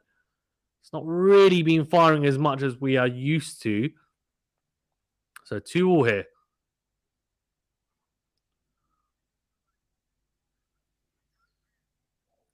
Big serve out wide from Nadal. It's a drop volley. It's not good enough because it's a massive backhand from Zverev cross court. Nadal can't handle the second volley. He goes wide. Zverev 3-2 up in the tiebreaker now. And there we go. He does have the mini break. Matthew says Nadal is doing well in returning first serves and making Zverev have to put away a mid-court ball. Zverev isn't confident whether to go backhand or forehand and errors.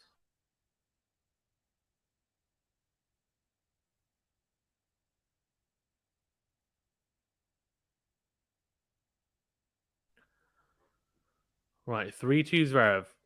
Big serve down the tee from the German, then goes backhand on the line. Big backhand from Nadal down the middle, though. Then goes backhand down the line again.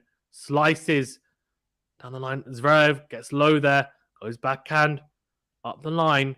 Backhand to backhand. Then forehand of Zverev into the backhand of Nadal. Huge back. Oh, it's a massive forehand from Zverev cross court. And he does manage to consolidate the mini break. He's 4-2 up here. A couple of bad mistakes from Nadal. And he does find himself 4-2 down the tiebreaker. Matthew, you said he was definitely going to win it 1,000%. I hope you didn't put money on that because it's not looking that likely at the moment. He is the king of comebacks, though, for sure.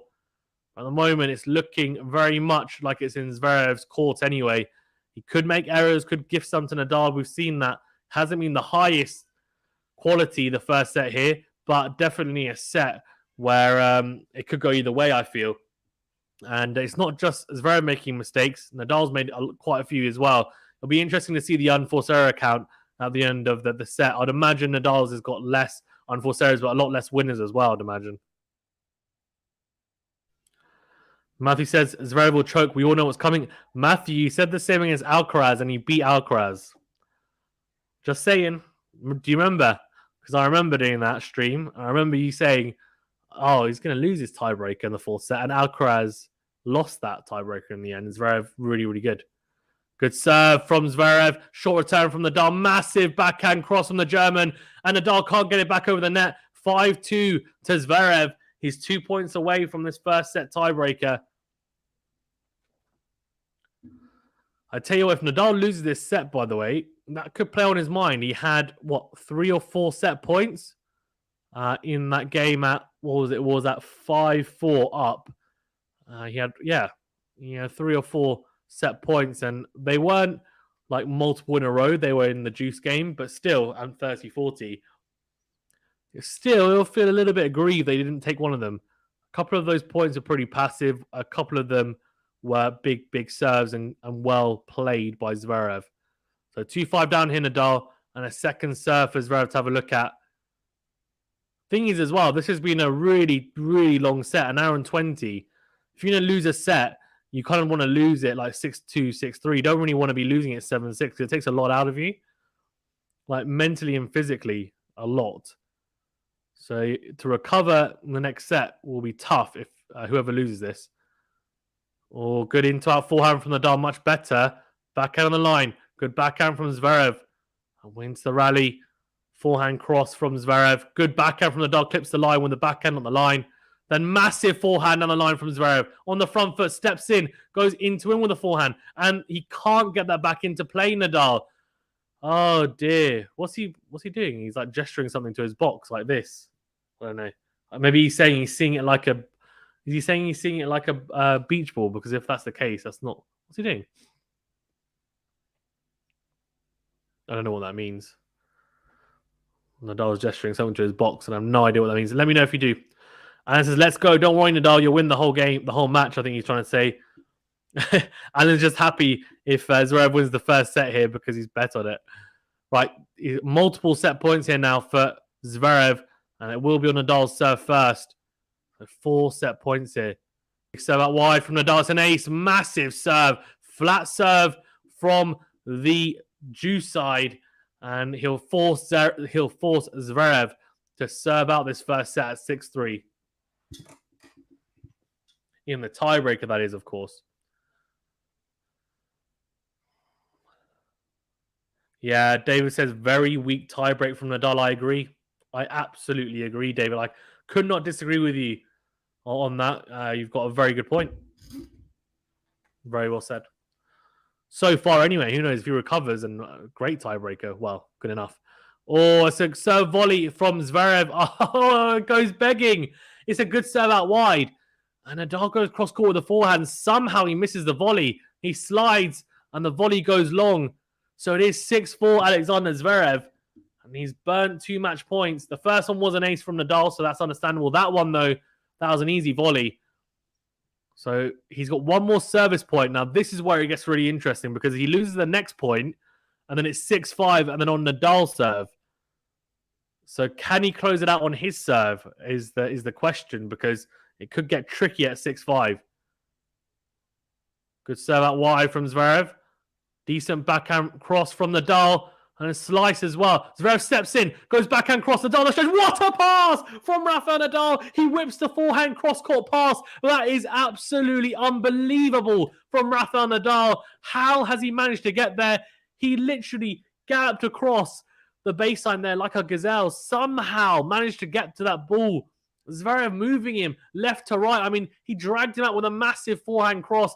Nadal somehow then got across to the volley on the other side of the court, whipped it. It's a short whip cross court. Ridiculous angle found from Rafael Nadal.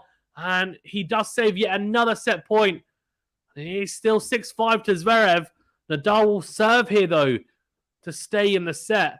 Will he feel the pressure? Surely he does after being, 6-2 down. He's now brought it back to 6-5. Big point incoming, of course, because he has to win the next point, Nadal. He's done so well so far. Can he top it off? Oh, it's a first serve for Nadal after a let. He really needs that first serve, you feel. Mike says, great pass, but Zverev should have got to the net so much earlier after he pushed it out wide. I thought it was an okay point from Zverev, I thought. I mean, the pass is unbelievable. I don't know if you can really cater for that. David says, mentally, Zverev needs to set a lot more than Nadal does. I agree. Yep. 100% agree. Oh, he doesn't make the first serve. Now, the issue is, I hate to say it as a Nadal fan, but he's double faulted from this side throughout the tournament the most. And that first serve went into the net, which isn't a great sign. He hasn't double faulted so far this set. So let's see. Big opportunity for Zverev, though, on the second serve as well. Second serve into the forehand. Forehand goes, oh my God, tight. Forehand from Nadal, and then a slice forehand from Zverev. Drop shot. Zverev gets there. Nadal reads it somehow. Oh, what a get from Nadal. It's a drop shot. And Zverev gets there, crunches the forehand cross-court. Nadal somehow manages to get it back into court. I don't know how. It's just kind of like a defensive block on the backhand. And Zverev makes a mess of the backhand smash. Goes wide, 6-all. Nadal saves 4 set points. Can he take this first set? If he does, that would be ridiculous. And it says another tiebreaker. No, so it'll be what's the word? Sorry, it'll be 2 clear points. So like Nadal or Zverev could win 8-6 or 9-7 or 10-8, etc. Guys, as well, thanks so much for tuning in. Over 250 of you in the chat. Really do appreciate it. Remember to hit that like button, please. If you haven't done so already, it's a big thumbs up button. Really does help us out. We do appreciate it. We are growing. And do subscribe if you're new as well. For more content, we're doing Rude versus Cilic later today. And of course, Swiatek versus Coco Gauff in the women's final tomorrow. And on Sunday, we'll be doing the final as well of the men's. So do make sure you subscribe so you get alerted to that. And do as well, if you want to join, it's the big join button after you subscribe to become a member to help us out even more. Really do appreciate all your support, of course. Thanks to everyone that has already liked and subscribed and even become a member. 6-all here. Nadal serving with one more service point and goes long, though, with the first serve. Taren says, Rafa match is always so intense. Yeah. That, Matthew, guys, I told you, Fazan, 1,000%. To us, this is one of the moments, Matthew, where I don't mind if you're right, because as an Nadal fan, I feel like I win either way. If you're right, I win because Nadal wins a set, because everyone knows I'm a little bit of a Nadal fan, although I try to keep it impartial. And also I win if Zverev takes a set, because I told you so. That it could happen. Oh, massive from Nadal. Oh, massive Vamos. He whips the forehand down the line. That is trademark Nadal. He's turning it on in the last few points. There's a covering of the mouth in the crowd. There's a flick of the wrist. Everyone's thinking, what is going on here? Nadal has suddenly stepped up here. What a forehand. It is ridiculous. On the run, he's whipped it. He's painted the line. There's a come on, not even a vamos. It's a come on. That's when you know he's really being serious. He's 7-6 up here. He has yet another set point. Of course, it's his fourth set point opportunity after having 3 at 5-4 up. Zverev, can he save yet another set point? He's already saved 3. It's a serve from Zverev into the backhand of Nadal. Backhand into the corner of Zverev. Backhand cross from the German. Forehand down the line from Nadal. Then backhand cross from the Spaniard. Zverev goes cross-court with a forehand. Backhand from Nadal down the middle. Zverev goes down the line with the forehand. Good depth from Nadal. Definitely stepped up here. Then it's a backhand from Zverev down the line. Smash opportunity, is it? No, it's not. Nadal goes wide with the backhand. And it is at 7-all. So he saves the set point, Zverev. Unbelievable, I have to say. As the Zverev of old would have capitulated. I mean, he would have already lost a set 6-4. So it's definitely a step in the right direction that he's still pushing here. Whether he wins or loses, I have to say. Mark says, great set. Agreed. Alan says 7-all. Yeah, it's been a very, very topsy-turvy set. Who's going to take it? It's anyone's guess. Matthew says 1,000% Nadal. Let's see if he's right. Big serve on a tee from Zverev. Forehand in the middle from Nadal. Then goes backhand on the line. Zverev goes up the line as well with the backhand. Backhand to backhand here. And then Nadal slices. And Zverev goes backhand down the line. Forehand of Zverev into the backhand of Nadal. Oh, he makes the mistake, Zverev. He tries to go backhand cross. He goes into the net. It's another set point opportunity here for Nadal. And it's on his serve yet again. He's 8-7 up here. Can he finally convert it? It's his 5th set point opportunity. Surely at the 5th time of asking, Rafael Nadal, the 13-time champion, will take it. Surely. You'd imagine, right? We'll see. Yeah, set point number 5. And it says prediction 9-7 Nadal. Haha, because Nadal is the best. We'll see. And we'll lose some money if Nadal takes this set. But he seems to be enjoying it at least. We'll see how the next point goes. It's not over yet. 8-7 here.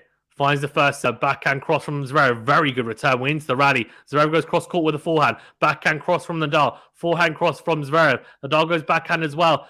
Zverev goes forehand cross as well. Backhand cross from Nadal. Then goes backhand cross again. Misses the backhand cross, Nadal. Oh, he's missed it by a mile as well. I'm not joking. He's literally hit it. I mean, oh my God. I mean, he's hit that miles long. Carlos Moya has his hand here. Like, I can't believe he's missed that. Joseph says he will get this. Go Rafa. 8-all, says Alan. Yep, Nadal's got one more service point. A really crucial one for him as well. Youngok says, Vamos Nadal. And it says, okay, I'm not Nostradamus. Guys, 300 of you in the chat as well. Remember to hit that like button, please, if you haven't done so already. And do subscribe if you're new. Thank you, everyone, for joining. Really appreciate it.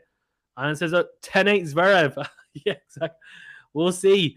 Lots of predictions. Let me know your predictions quickly in the chat as well. 8-all. Nadal serving here. Big serve down a tee. Zverev goes down the middle. Nadal goes drop shot. Zverev gets there. And he gets past, does he? Yes, he does. Oh, it's a very tight point from both. The drop shot. He didn't overcommit with a drop shot, Nadal. Zverev got there. It was a tight forehand. Nadal then slices. Zverev not able to get the second volley or the first volley even back into play. It was a forehand cross from Nadal. It was good enough. And Zverev not able to make the volley. So 8-9 down here. And he saved 5 set points. Can he save 6? Can he save 6 set points here, Zverev? Surely not. Surely. If he wins this set, Zverev, I mean, I'll tell you what, it could be a massive turning point after saving so many set points. We'll see. Is he able to do it? Big serve down the tee. It's a short return. Zverev goes into out. What a pass from Rafael Nadal! And he looks to his box and says, you know what? You know what?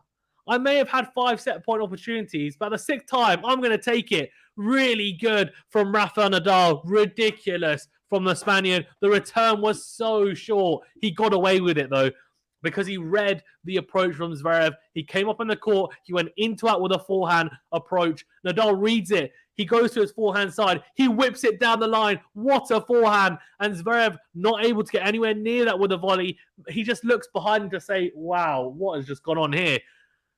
Zverev will be disappointed, I tell you that, after being 4-2 up in the first set. Nadal, though, takes it 7-6.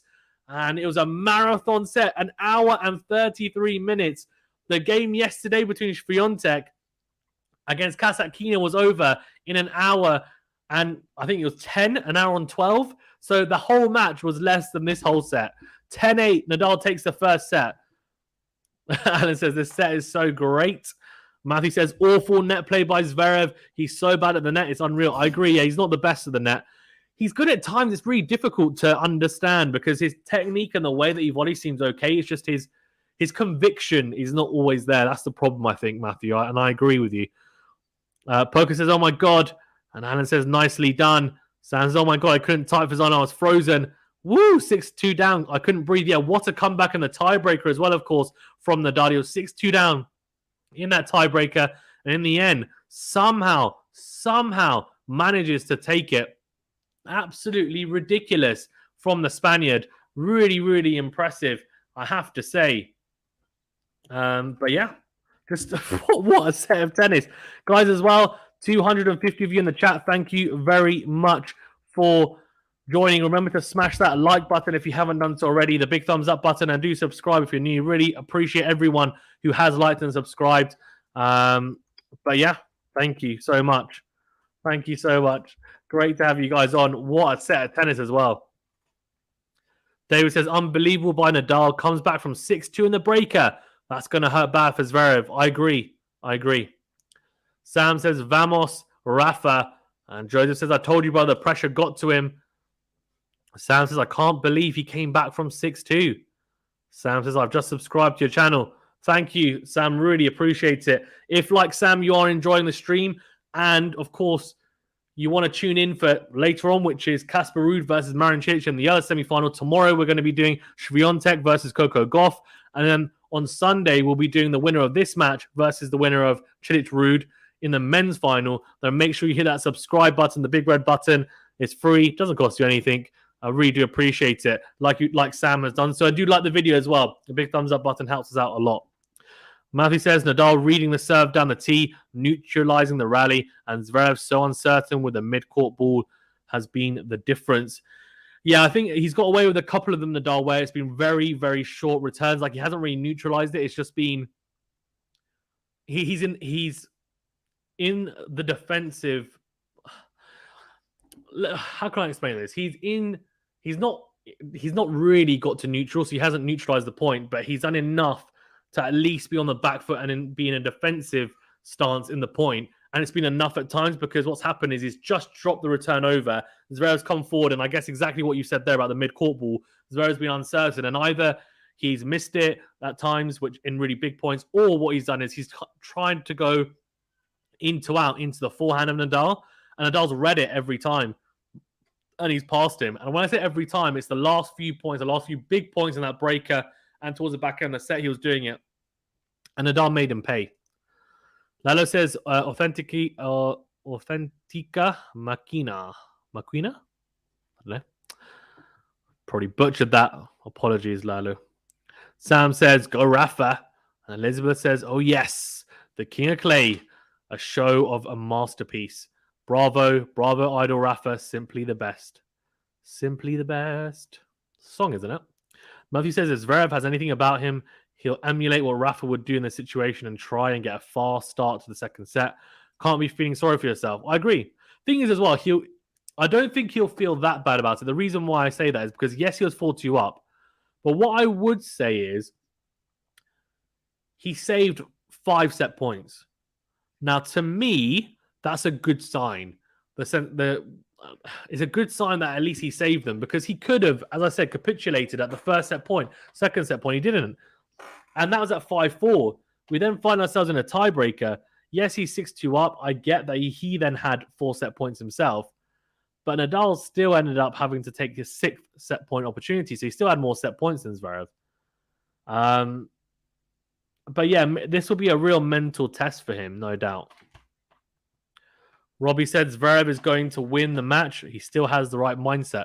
The mindset's not been bad, and I think his mindset's improving, Robbie. I have to agree with you. But the issue is some of the glaring errors and some of the big points. I think he's been able to brush it to the back of his mind in a better way as he's gotten older. Because, for example, a couple of the double faults we saw in big points, the Zverev of old would have then served another double fault after that. He would have served 2 consecutive double faults. I haven't seen him serve 2 consecutive double faults in quite a long time. I've seen him serve double faults, but people serve double faults. That happens. But consecutive double faults is not something you expect at this level. And he was very prone to it in the past. So that might be something of the past we'll see. But so far, of course, there's nothing to be too upset about. I mean, he got taken to a tiebreaker, lost at 10-8. He'll now be thinking, well, I'm in this match. We'll see. Hina Ali says, Rafa, done it again. Talaran says, why is the roof closed? Because of the weather. It was absolutely pouring down. They showed a picture or a video even and panned to the outside and it was wet as heck. Alex says, Lelo said, authentic machine Rafa. Time since last point is 6 minutes 39. Is that okay? Yeah, here we go. Zverev serving. Oh, here we go. Liam says, hope you're enjoying it, Fazal, mate. What a match indeed. What a match indeed, Liam. Thanks for tuning in. Backhand cross from Nadal. Great depth. Then goes backhand again. Wins the rally here. Backhand into the forehand of Zverev. Huge forehand from Zverev down the line. Nadal goes backhand cross. He's got a new shirt on. You can tell it's shiny. Very shiny. It's a drop shot from Nadal. Zverev gets there. It's a return drop shot. What a dig cross court, though, from Nadal. That's unbelievable. Wow. Great hands on the net from Nadal. I have to say, Zverev almost did enough with the return drop shot. Dinked it down the line himself after that drop shot from Nadal. And I thought, oh, it might be enough. And Nadal scampering to the ball. Somehow managed to find a great angle. Zverev just not able to get it back in play. Net points won 6 out of 10 for Nadal. 13 out of 30 for Zverev. It's a really poor percentage for the German. Love 15 here. Massive game, of course, because Zverev, he gets broken here and then it becomes very sticky for him, a set and a break down early on. Second serve into the body. Nadal goes and whips the forehand on the line. Then goes backhand up the line. Zverev sticking with him. Good backhand cross. Then a whipped forehand cross court from Nadal, though. He's moving a lot better, you feel. Good drop shot. If that was deliberate, that's a beautiful drop shot from Nadal. And Zverev gets there, but can only dink it into the net. You can see Nadal's been to the bathroom. He's parted his hair beautifully. He's got the bandana on. He's got a crisp, bright yellow shirt back on. He's looking good. Love 30. And he's playing well as well. David says, I hear what you're saying about saving all those set points, but being 6-2 up in the breaker and being 1 point away like that is hard to come back against, especially with his history. I agree. Joseph says, Zverev will begin to fade. I believe the set has taken a big toll on him. You both could be right. Nadal knows he can win the match right now, says Matthew. Yeah, big opportunity for Nadal here. He breaks here, and you will see, but it could end up being, let's say, the Rafa show, let's say.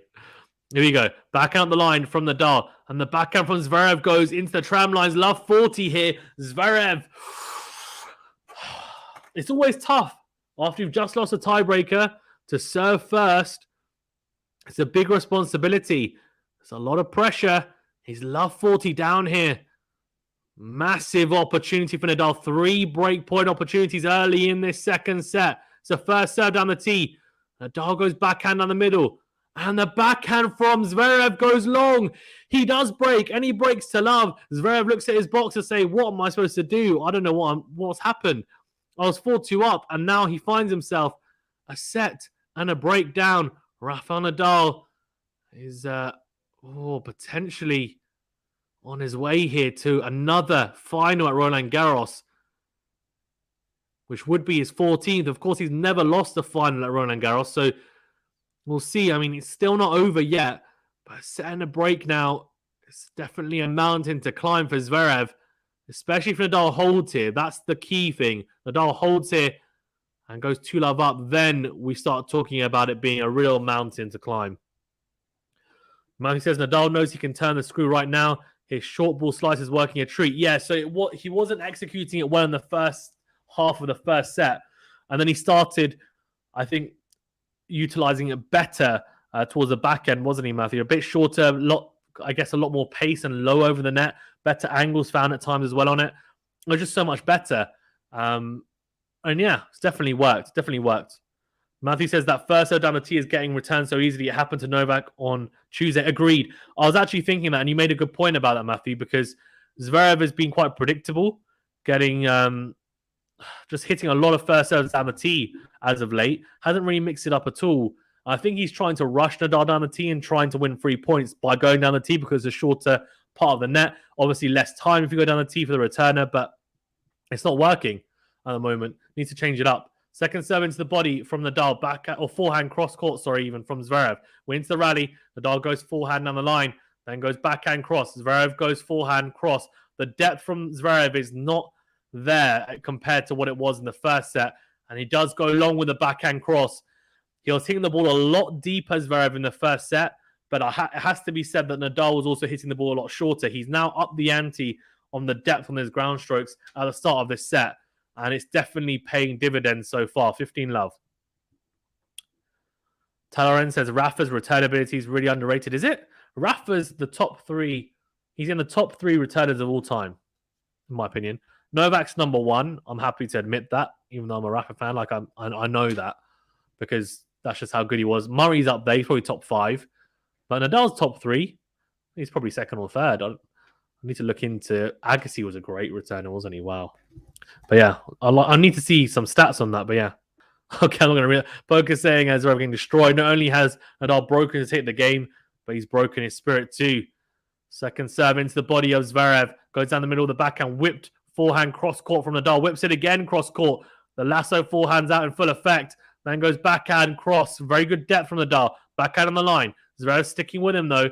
Then goes on the stretch with the forehand and goes long. And he just kind of hits the turf or the clay in frustration, Zverev.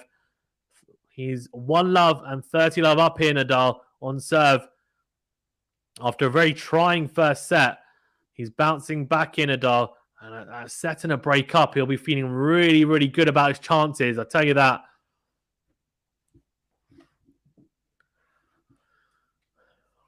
Oh, 30-love, the Spaniard. Extremely happy with the position he's in at this point. Good serve out wide. A forehand cross from Zverev, returning pretty well, though, with good depth. Then goes down the line with the forehand. Drop shot. Nadal's not going to get there. He does get there, but it's good enough that he can only dink it into the tram lines. It's a very good drop shot, by the way. Very knife-edge stuff from the German. I mean, you don't normally expect him to hit it that well. His drop shot is not the best, but that one was very good. Joseph says, Rafa's picked up the pace. The German has lost his confidence. Yeah, it looks the case. But let's see. If Rafa holds here, then we're really talking about it being, as I said, a difficult challenge for Zverev. But a big game here, I feel, in the second set. Nadal, he's got the momentum. Can he really capitalize? Big serve out wide from Nadal. It's a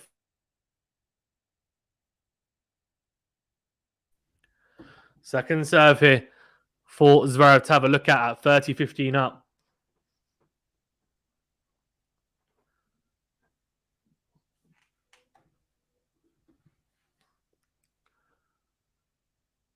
Second serve, Zverev. Big opportunity for him to get an inroad here. Goes into him with a forehand return. Then forehand cross. Drop shot from Nadal. What a drop shot. He slices that backhand, and it's a beautiful short slice. I think it actually ends up being a drop shot, really. It's so good, the angle. Zverev not able to return it back. I mean, he scampers to try and get it back into court. He can't. 40-15. Nadal's looking really good right now at 40-15.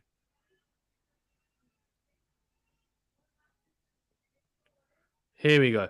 40-15. Maggie's saying Nadal playing better now. He's so good at working out opponents and implementing variety to break down the opposition. Agreed. Massive serve from Nadal down the tee. And the call is out. Ooh. Nadal thought it was in. He went to have a look at the line. And it is 40-15. So 2 game points, but a second serve here for Zverev to have a look at. This could be an issue in the sense that sometimes he can get a bit distracted when he looks at lines and stuff and can double fault, but no double faults yet. So that's a positive sign if you're a Rafa fan. Yeah, he's okay. Goes down the tee. Backhand down the middle from Zverev. Good depth. Nadal makes the mistake, though. Goes backhand into the tram lines. Needs to be clinical here. He has to be clinical here, I have to say. Nadal needs to close it out here at 40-30. Alex says, best returns in the game in terms of return games won on Nadal, Djokovic, Schwartzman, and Murray. These 4 are ahead by quite a margin from the rest. Yeah, not surprising. So I named 3 of them. Schwartzman is not surprising as well, to be fair. But thanks for that, Alex. Who's got the best percentage of return games won? What's the order, Alex? Do you know? Let me know. Good serve out wide from Nadal. Then it goes down the line. Oh, he's missed it. Oh, that's a routine forehand from Rafa Nadal. He stepped in. He's missed it by a mile. I mean, it's got winner written all over it. He's missed it. We're back. We're at juice now. And Carlos Moya clapping to Nadal saying, come on, pick it up. This game should have been over. The game duration's nearly 6 minutes. He was 40-15 up. And he switched off the last couple of points. He really has. Zverev will be thinking now. This is the problem. Nadal does this sometimes. Gives the opponent a little bit of a chance, a glimmer of hope. And Zverev needs to be better. Oh, that's so poor from Nadal. The backhand return from Zverev goes into the backhand corner. He goes into out with the forehand. Clips top of the net cord. Goes wide. Oh, what is he doing? This isn't Novak Djokovic he's playing against. I have to say, Nadal is not capitalizing here. If he doesn't hold here, he's given away a huge momentum swing. He really has. Alex says the best is actually Nadal. Wow, okay, interesting. Good serve out wide from Nadal. Replay point, though, so it's going to be a let first serve after he's clipped the top of the net cord. Big opportunity here for Zverev. Huge opportunity to get it back on serve. Because if he gets it back on serve, he's then serving first. He can keep on nudging in front of the set. For Nadal, he's got second serve here as well. He'll be thinking back to that 40-15. He hasn't been very clinical today, though, I have to say. Considering it's a big second serve. It's a drop shot. And then it's a lob. Oh, it's a lob volley from Nadal. What a point. And it's at the net. Zverev, he puts it away in the end. There's multiple volleys between both. And Zverev hits the forehand in the end. It's a big forehand. Nadal can't handle it. He breaks back here, Zverev. That is so poor from Nadal, I have to say. That point, there's not much you can do about it. It's a good drop shot. Zverev gets there. He makes it tough. And then the lob volley, I mean, Zverev 6'6", he gets to it. And in the end, it's a really good point from the German. But the points before that, gifts, absolute gifts from Nadal. 3 unforced errors. He hits his leg in frustration twice. Nadal. He knows that was just a gimme, absolute gimme. And you don't really expect it from the GOATs, but I guess as they get older, it might happen. But really, really poor. He had a massive momentum off the tiebreaker and breaking, and now he's just given that back read to Zverev. Here you go, backhand cross from Nadal. And forehand from Zverev. Nadal's really good angle found on the backhand cross there from the Spaniard, though. Really good. And Zverev dragged out, goes into the net with a forehand, love 15. Sam says, what the hell did he just do? He gave Zverev the confidence Alex says 33.54% return games won by Nadal. Wow.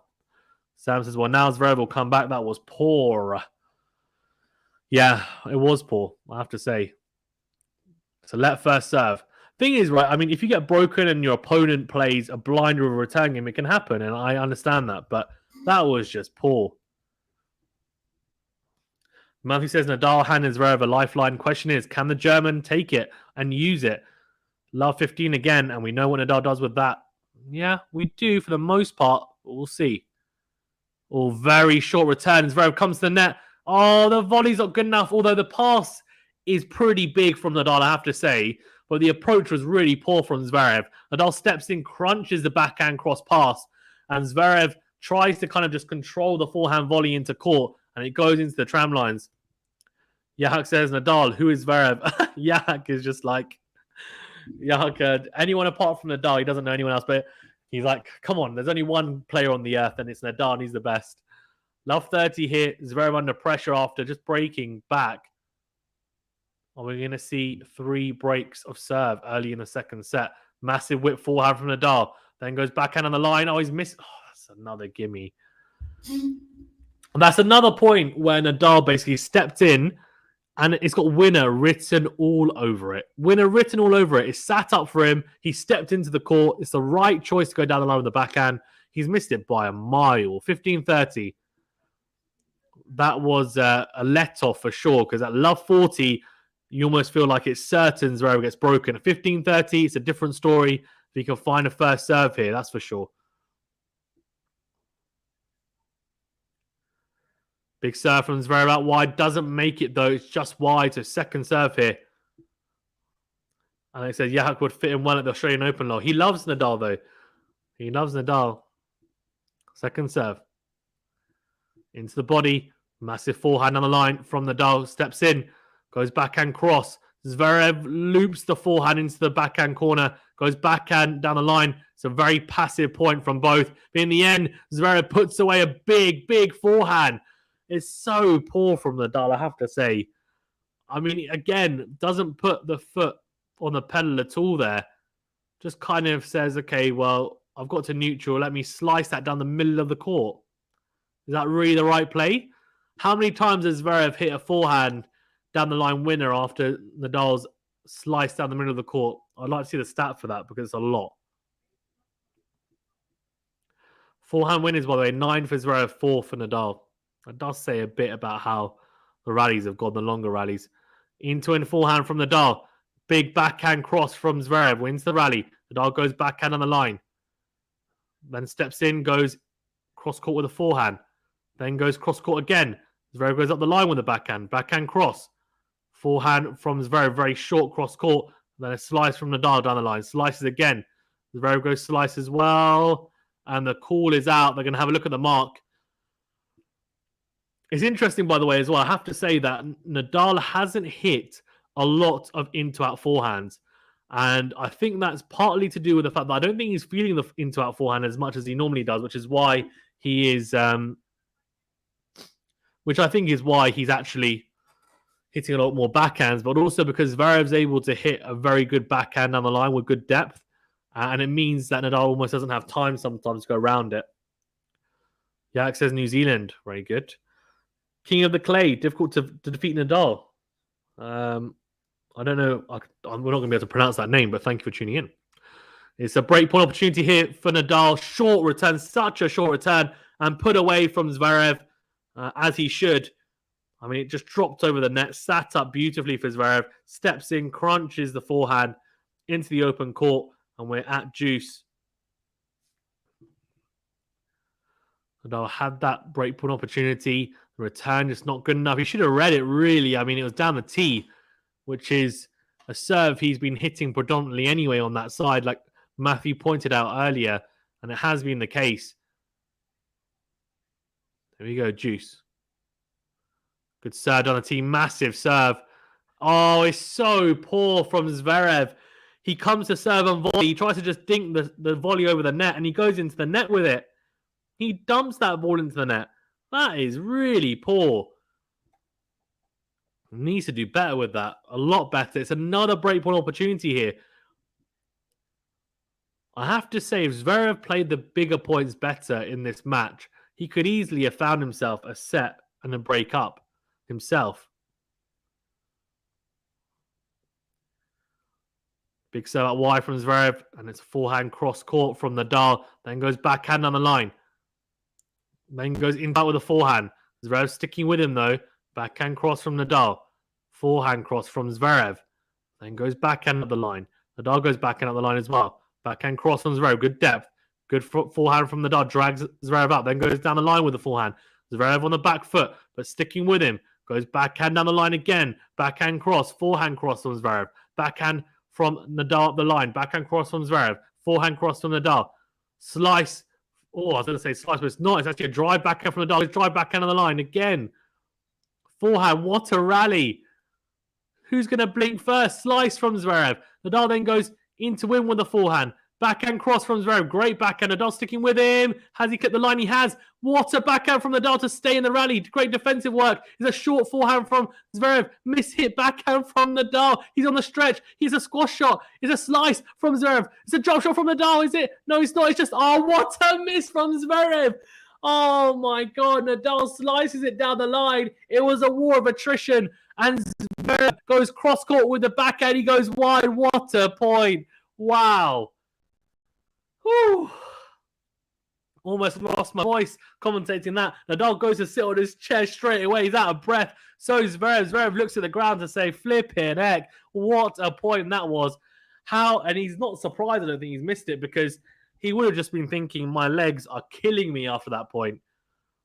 Sam says, I honestly don't know what Rafa's game plan is. Do you, Fazad? That longest rally, by the way, was 44 shots. That last point. Nadal breaks. He's 2-1 up now in this second set. Can he finally consolidate the break after, of course, getting broken back straight away? Sam, I have an inkling of what he's trying to do game plan wise. Someone's working, someone's not. But yeah, I'll talk about it in more depth in the post-match. But I do the post-match video. I do. Sounds like Rafa can do so much as Zverev, but he really isn't. Yeah, agreed. Alex says, must have been the point of the year. Definitely up there. 44 shots. Such a crucial point as well, especially if Nadal goes on to then win this set. Can he finally consolidate the break? Because the way he got broken in his first service game was really poor. He'll be hoping for a long break here, have some water, and just chill himself out. Stan says, the way Rafa is breathing off the rally. True. Matthew says, Fazan, you said if only Zverev could win the big points, he'd be a set and a break up. Well, that is the difference between the elite and everyone else. That's true.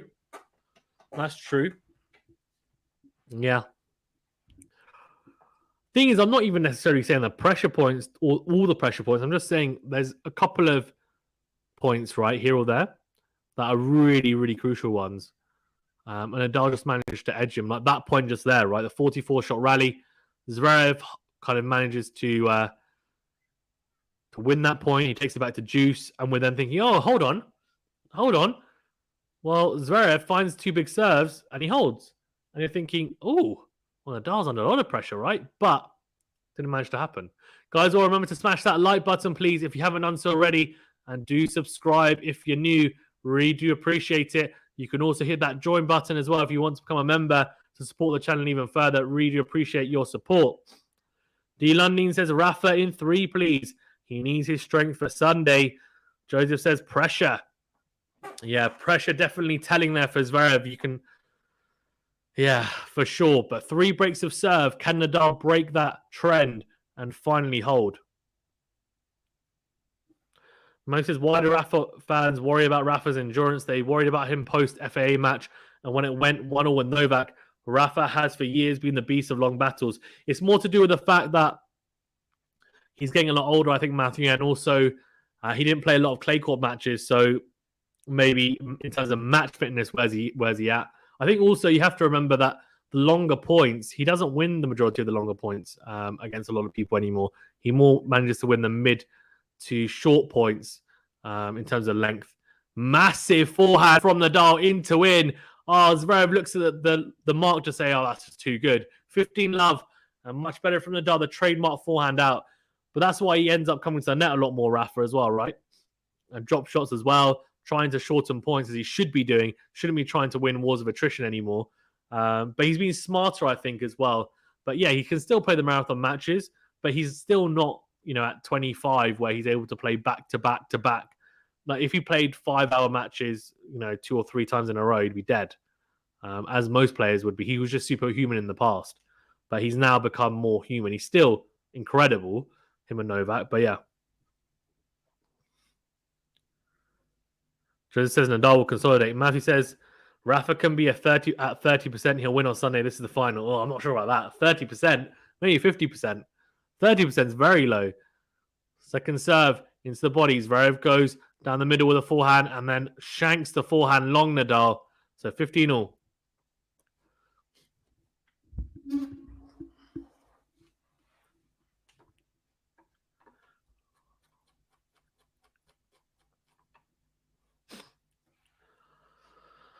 Oh dear. Oh dear, oh dear, oh dear. Almost out of breath after that previous game. Wow. Crazy. Now, here we go. Rafa at 15-all here. Big serve out wide. Forehand from Zverev. Good depth down the middle. Nadal sticks with him though. Goes in to win with the forehand. Backhand cross from the German. Then down the line from Nadal. Forehand whipped from Zverev. Nadal misses the backhand on the line. What is he doing? He's just gifting points on the service games. Why can't he just make it easy for himself? It's crazy. Matthew says final will be a washout. We'll see. It was a good return from Zverev, I have to say, but he did get back to neutral very quickly, Nadal, because Zverev played a passive point for the first half of that point, and Nadal just not stepping on the gas. Almost kind of a bit worried at times to pull the trigger, and then when he does, it's almost an unforced error or on serve anyway. The return game has been very good. That's why he's broken twice, but the previous service game was 40-15 up, lacked a bit of conviction and composure. Can he find that now? He's 15-30 down here in a second serve as well to serve to Alexander Zverev here. Second serve into the forehand. Forehand in the middle. Into out goes... Oh, what is that? Into out forehand and shanks the forehand wide. What is that? 15-40. Didn't move around it at all. It's 2 more breakpoint opportunities for Zverev. Are we going to get 4 breaks of serve in this second set straight away? I mean, no one wants to hold serve. Sounds as if he gets broken here, that would really ruin my mood. Rafa is tired. Yeah, I mean, I think that 44, rally point will definitely tire you out, but Zverev is tired too. I mean, there's no real excuse for it. I think it's a poor service game if he gets broken here again. Especially like there's no point breaking twice if you're just going to get broken back every single time. Right, second serve here for Zverev to have a look at. Big opportunity here for the German. Second serve into the backhand. Backhand in the middle. Rafa goes... Oh, he goes long with the forehand. What is that? Well, that is a lot of mistakes from Rafa Nadal. He walks back to it. He won't be happy with that at all. That is such a poor service game from Nadal. And to be honest with you, this set could have been almost over by now if he'd managed to hold serve. He could be 4-love up. Instead, he finds himself at 2-all here, Nadal. Should really be 4-love up. I'll tell you that. The anthem says, really, Rafa becoming tired. Matthew thinks the final will be a washout if he even makes the final. If he plays like this, it's going to be really tough, this match. I'll tell you that. Because if you can't hold serve, how are you going to win a set?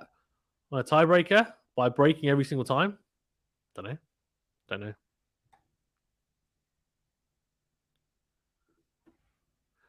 Good serve on the tee. Massive ace from Zverev. See, this is now the issue. Is Zverev now starts serving big and hitting a lot of first serves into corners.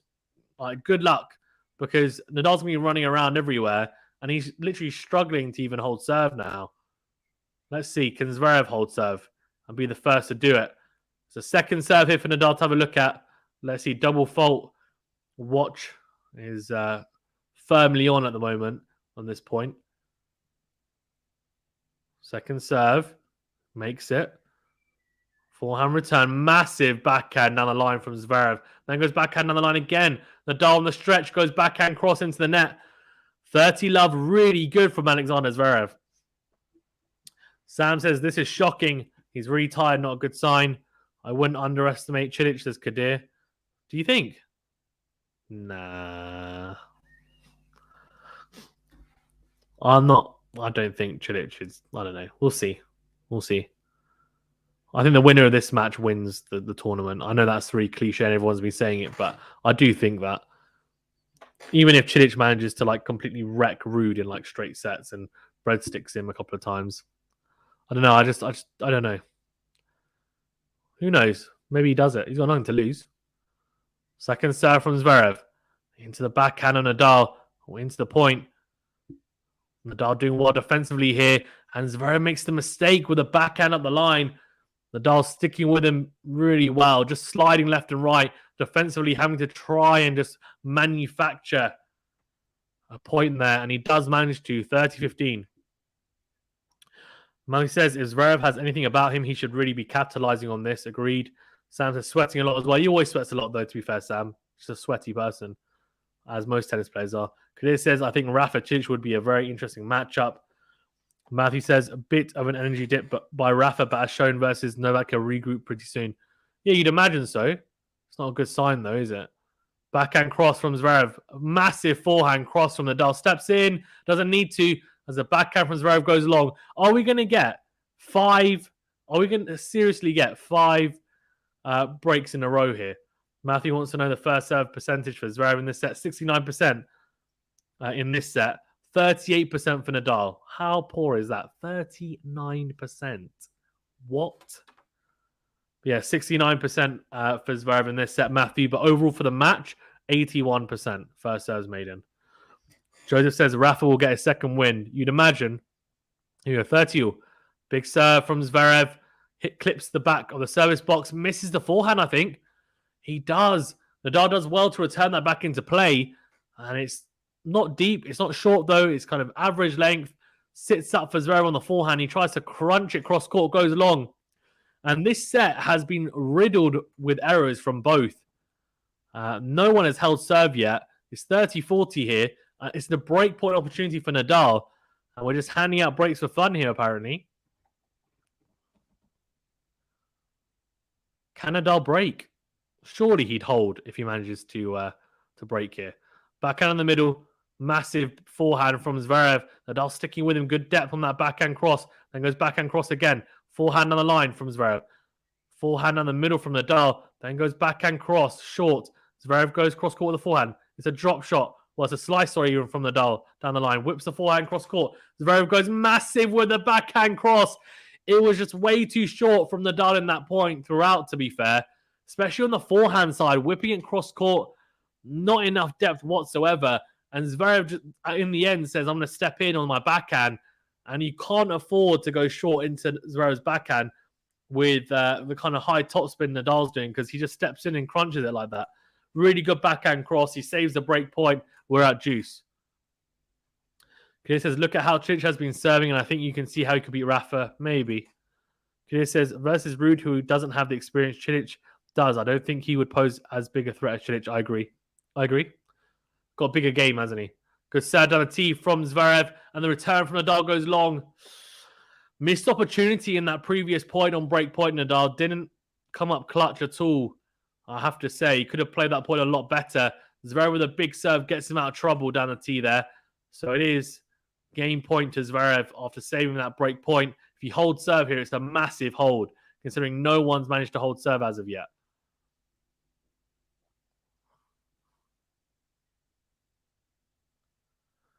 Big serve down the tee from Zverev. Backhand in the middle from Nadal. Then forehand cross from Zverev. Backhand down the line from Nadal. Then slices down the middle. Forehand cross from the German. Clips top of the net cord and drifts wide. So it is juice. Talaren says Zverev is also very tired. That's very true. Zverev is very tired. That's the thing, right? And I think you make a really good point about that, I have to say.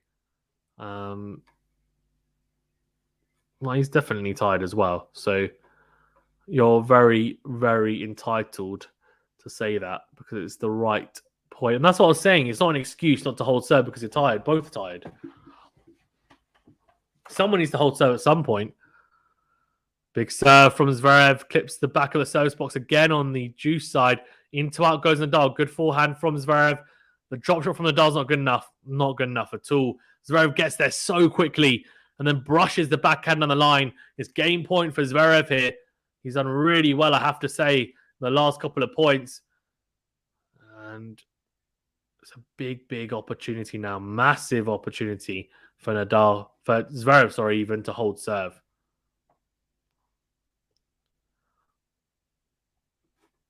Like I said, Zverev has 10 years on Rafa and is supremely fit. How the hell is he struggling more than Rafa? I don't think he is. Is he? Well, that's not what I'm seeing. I think he's fine. In comparison to Rafa, anyway, I don't think he's more tired than Rafa.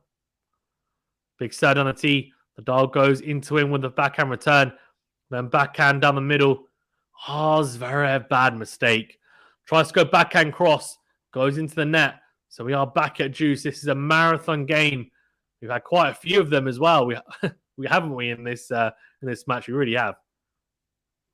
Guys, well, please do remember to smash that like button, please. If you haven't done so already, the big thumbs up button really does help us out. We're very close to 100 likes. Let's get the ASAP 21 away. And do remember to subscribe if you're new. Big serve on the tee. Oh, it's a massive ace from Zverev. Gets him out of trouble. And he's back to advantage. Really, really big ace. 5 for the match so far. And that could be one of the biggest of them all. Turner says because Rafa is a genetic freak. Yeah. Game duration, 7 minutes and 30 seconds. The longer a game goes on, the more important you almost think it is. Big serve from Zverev out wide. Nadal whips the forehand cross court. Oh, great backhand from Zverev. Cross court, he manages to hold 3-2. That is a vital hold. I have to say, this is now becoming very, very intriguing because Rafa has been really, really poor on serve, of course. Zverev is the first person to hold serve in this second set. And Rafa follows suit, or will Zverev break him here?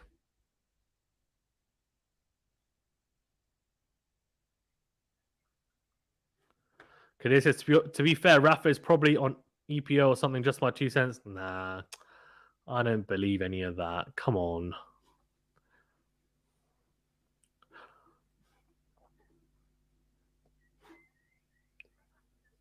Guys, well, thanks so much for joining. If you've already liked and subscribed, thank you. Appreciate it. If you haven't done so, remember to hit that like button and subscribe if you're new.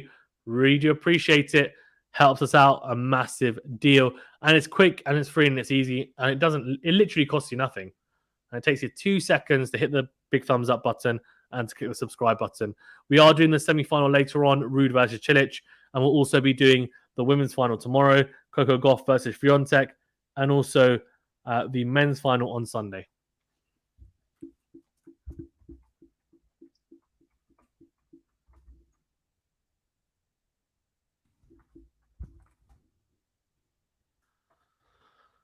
Oh dear. Kadir says, oh sorry, Sam says how Rafa threw the lead in the set.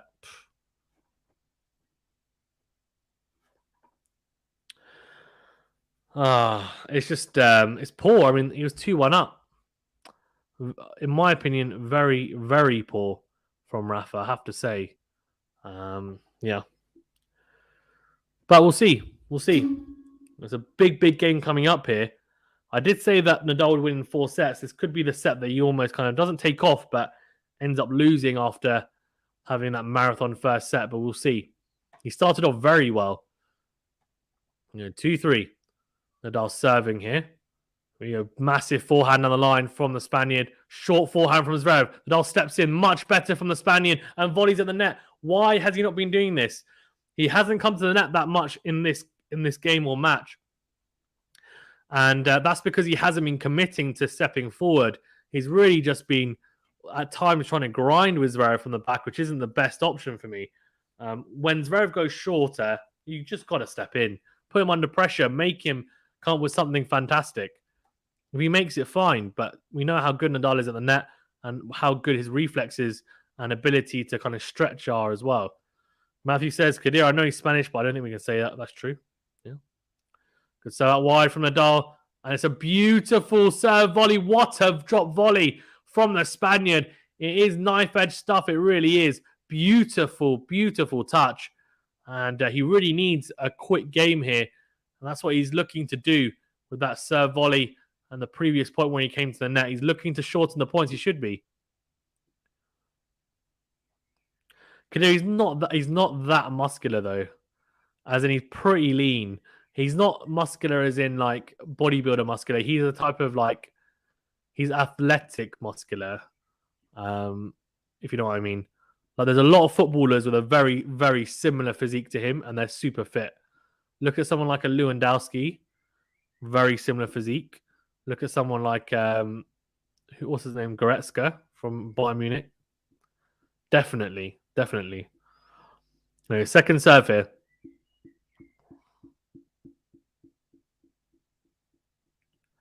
Second serve into the forehand of Zverev. Then backhand on the line. Backhand from Zverev down the middle. And massive forehand from Nadal. So in the rally, though, good forehand cross from Zverev. Then goes again cross court. Backhand cross from Nadal. And, goes into the net, trying to go down the line. Probably not the right option. Zverev suddenly went kind of loopy forehand into the corner, but it was decent enough depth. Nadal tried to take it early down the line.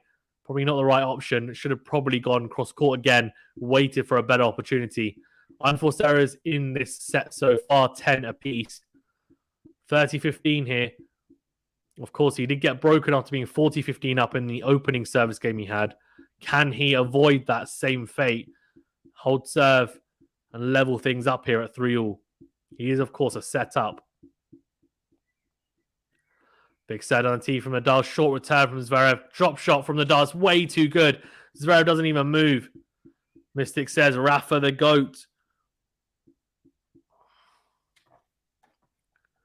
If he wins this Roland Garros, then he's definitely starting to really bang his case on about it, I'd imagine. 2 game points here for the Spaniard. Huge opportunity for him. Just to level things up. If he has a very quick service game here, Zverev's had very difficult service games. Constantly going to juice, getting broken. Nadal has an easy one here. Does put pressure on him. Backhand on the line from Nadal. Then goes in to win. But down the middle, really. Then goes backhand. He's not timing the ball as well as we're used to seeing Nadal. Yeah, there we go. And backhand on the line. Goes into the net. 40-30 Nadal. Not really finding the angles as much or committing to changing direction. A lot of shots down the middle of the court. Missed timing as well. Even in that 44-shot rally, the backhand cross that was short. Kind of the last one he hit was a miss hit. And then kind of he managed to win the point in the end, which was a ridiculous point. But yeah, hasn't been his best today, Nadal, but maybe he doesn't need to be. He's a set up here, of course, but he needs to get it done, he'd imagine. Yeah, good. Oh, it's a good serve out wide. And Zverev goes back on the line, and it's a very, very rare miss serve and volley attempt from Nadal. Slices the volley into the net. How many times have we seen Nadal be 40-15 up and then lose the service game? He's done it a lot in this Roland Garros. And he's just not being clinical and closing out his service games. And this is where you need big first serves, right? You need to be hitting your spots and either getting unreturnable serves or aces, but he sometimes struggles to find those big first serves right into corners anyway, and those 3 points, as much as some other players. Novak is better at doing it. Zverev is as well. And it does hurt him at times because, he then has to fight really, really hard then to come back. Mystic says, best to ever live. Second serve from Rafa, though, into the backhand of Zverev. Down the middle goes the German. Big forehand cross. Zverev does really well with the backhand. Great depth and wins the rally. Forehand cross from Zverev. Backhand from Nadal down the line. Backhand from Zverev is huge down the line. He opens up a break point. Nadal was 40-15 up. If he gets broken here again, he wouldn't have held a single service game so far this set. And I have to say, it would be a really poor showing from him because he's actually served generally better than Zverev because he had 2 opportunities at 40-15 up in this set. And if he gets broken here, he would have blown both chances. So he would have blown 4 game points in 2 games, which is not ideal. Joseph says he doesn't move because he's tired. I think he's okay. Good serve down a tee. Then goes massive with the into-out forehand. That's more like it. A massive vamos. But this is what I don't understand, right? Where is this when you're 40-15 up? Why save it for the break point? Like, he's fighting great, but it's almost like he's his own worst enemy at times. Like, why don't you go for it earlier? At 40-15, instead of being passive and expecting him to make a mistake, try and actually go for it and try and actually play the kind of the percentage shots. And I don't know, it's crazy. But anyway, Juice. A very, very good save or break point with a massive into-out forehand. It's going to be a let first serve. Kadir says, was the quality of the Djokovic-Nadal match last year better or this year's better? I would say, I don't know, actually. I mean, Djokovic didn't play as well. Nadal played a lot better this year. It's difficult to say. Maybe around the same. A lot of juice games. It's difficult. It's difficult. So this is ridiculous. Yeah, it is ridiculous. I actually have to agree. Second serve here for Zverev to have a look at.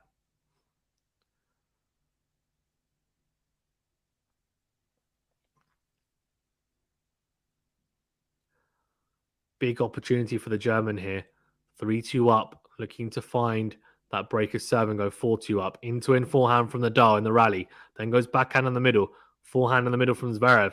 Forehand cross from Nadal. Then goes backhand cross. Zverev sticking with him though. Goes forehand down the middle. Good depth. Steps in. Goes backhand on the line. It's massive. Slice from Nadal. Zverev steps in. Goes forehand in to win. It's a clean winner.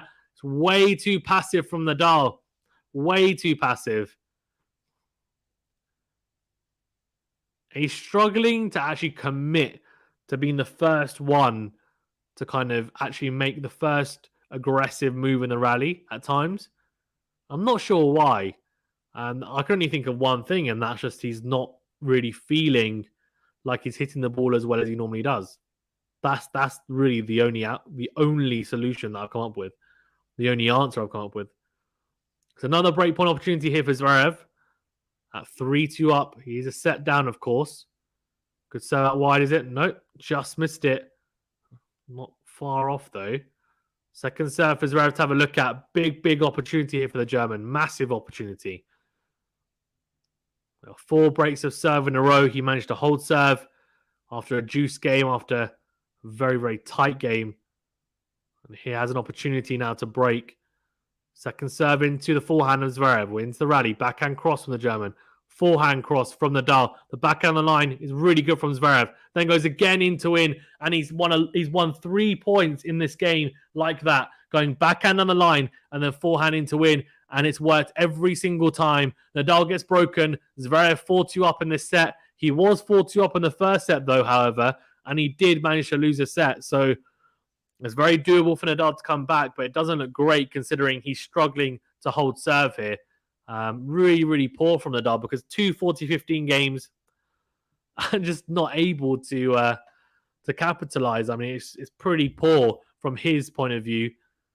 Yeah, I don't know what to say to be honest with you, apart from like it's almost as if he just wants to do it the hard way, almost like he enjoys it. Sam says, I don't want to watch this. I'm shocked at the way Nadal is playing. Yeah, definitely not playing as well as he did against Novak, that's for sure. Good serve down a tee from Zverev, and it is an ace to start off. Mike says, solid from Sasha. This game is now massive. Yeah, it is massive because if Nadal breaks, then obviously, you know, it's all to play for again this set. But I mean, Zverev holds, the set's done at 5-2. I mean, even though I know Nadal's come back from 5-2 before, I just think that Sasha's turned it on a bit. Yeah, really good from Zverev. What a defensive point from Nadal. He's still in it somehow. Then slices drop shot. Zverev gets there, dinks it, Return drop shot. Nadal goes down the line with a backhand. It's a drop volley. Zverev can't. What a point from Nadal. I literally thought he was dead and buried. I was saying what a point from Zverev because I thought it was over. It was a good serve, good volley. Nadal somehow managing to stick in there. And then it's just great touch and feel from both players in the net. And then in the end, Nadal just finishes it off with a beautiful little drop volley cross court. Really impressive from the Spaniard, just running Zverev ragged there. I mean, Zverev would be thinking, thanks for that. Running around everywhere, left, right, and center. Liam says, Rafa. Yeah, Rafa indeed. 15 all here. Big opportunity for Nadal to get a bigger inroad in this Zverev service game. Big serve out wide from the German, but it will be a let first serve. You can see Nadal sorting out his wedgie as always. Love it. He's got his routine. He'll stick to it. Sort out his hair, sort out his wedgie. Make sure his hair's in place. All right, 15 all here. Second serve. Double fault alert potentially. No. Well, first serve's out anyway. 210 kilometers per hour. That was a big, big serve. Nadal will be happy that he has a second serve to look out. Or does he? Will he double fault? No, no double fault. Backhand in the middle from Nadal. Good forehand cross from Zverev. Oh, what is that from Rafa? The backhand cross has gone miles long. There's been quite a few points, actually, in this match where he's really mishit the forehand or backhand. It's just gone long by quite a big margin. And that then also does make me think even more so that he's just not timing the ball particularly well today, which isn't a great sign, but he's doing well considering that he's a set up and he could have been around 4-love up here. Good, decent backhand return from Nadal that sits up beautifully for Zverev. Tries to go big with the into-out forehand and goes long. It's a bad mistake from Sasha. Puts his hands up to say, what am I doing? How have I missed that? I don't know. How have you missed that? How have you missed that? Forehand unforced error 17 for Zverev, 7 for Nadal. Crazy. 17. It's a lot. 30 all. Big side on the tee. Nadal on the stretch. Backhand cross on Zverev. Nadal goes cross court. It's a volley from Zverev. It's a lob from Nadal. Backhand cross. Drop shot from Nadal. Zverev, can he get there? He does. He does get there. It's another lob from Nadal. Backhand smash from Zverev goes into the net. We're going to have another breakpoint opportunity here. Oh my gosh. We've only had one hold of serve. That was ridiculous from Nadal. Really, really impressive from the Spaniard, I have to say. Read the backhand drive. Read it to a T. And the volley, the lob volley was beautiful. Drop shot and dragged Zverev in, lobbed him again. And the backhand smash is way too hard for Zverev to make. Goes into the net. Squash Girl says, even though Nadal is the comeback king, I'm very worried for him. Pramod says, how much time so far? 2 hours and 30 minutes in this match so far. Here you go, 30-40. It's a big opportunity for Nadal. You always feel like it's a must that he breaks back here to have any chance in this set.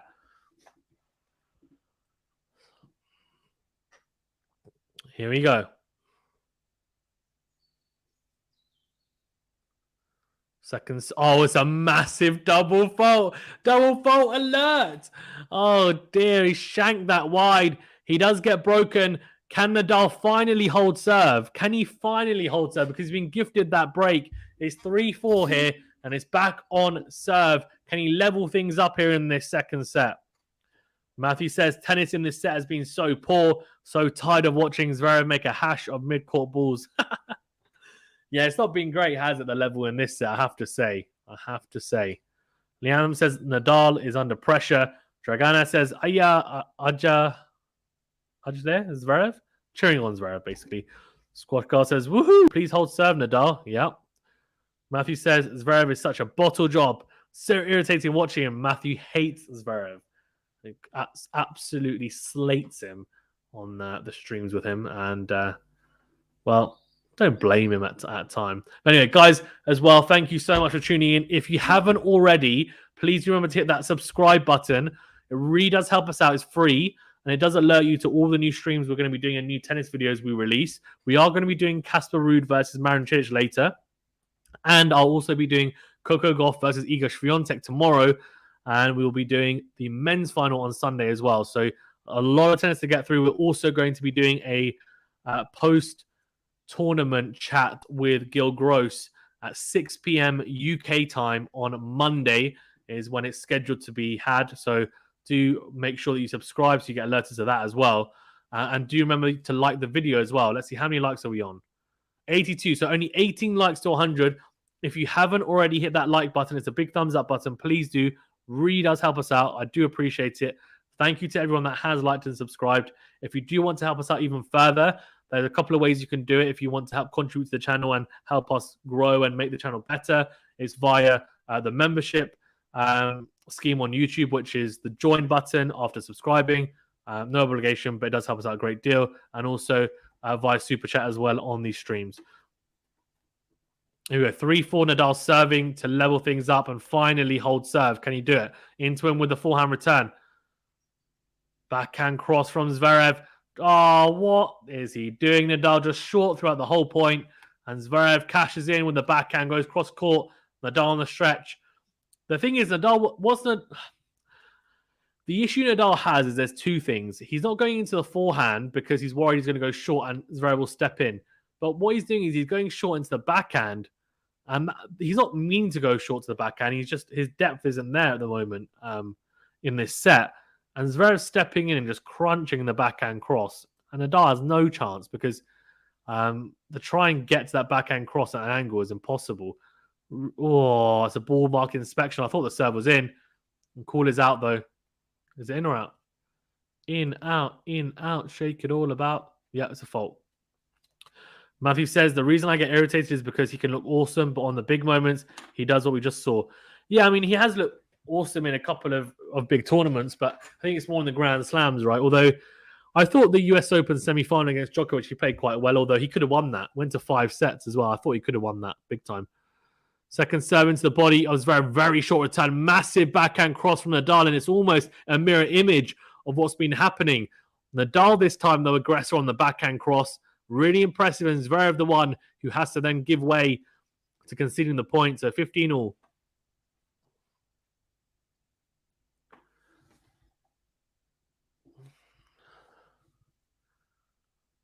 There we go, 15-all. Nadal serving. I'll be thinking, come on, hold serve here. This set could be mine. Good serve down the tee. Backhand in the middle from Zverev. Good forehand cross from Nadal. Bad mistake from Zverev. The backhand goes long, but the difference with that forehand from Nadal was, even though it wasn't incredibly deep, it had a lot more depth than the backhands that Zverev has been able to just kind of crunch in response to, because Nadal's been very short with the forehand for the most part into that backhand of Zverev's. And Nadal's been completely destroying the short Nadal forehand. Nadal's like, oh, my shock absorber has come off my racket. Sorry, I need to come and find it. We'll get a new one anyways.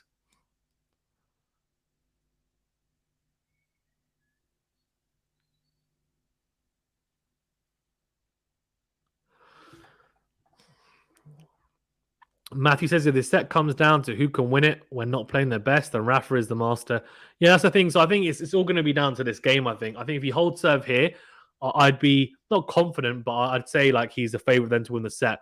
I mean, he gets broken here, then I think Zverev will serve it out. Hung says Nadal is going to be the champion. We'll see. We'll see. First serve out wide from Nadal, backhand down the line from Zverev. Good into out forehand from Nadal. Good depth. Then goes backhand on the line. Defensive point from Zverev. The forehand volley from Nadal's not good enough. Oh, the point was perfectly poised for Nadal to kill it. And in very un-Nadal-like fashion, he doesn't put the volley away. Comes forward. It's the right option to come to the net.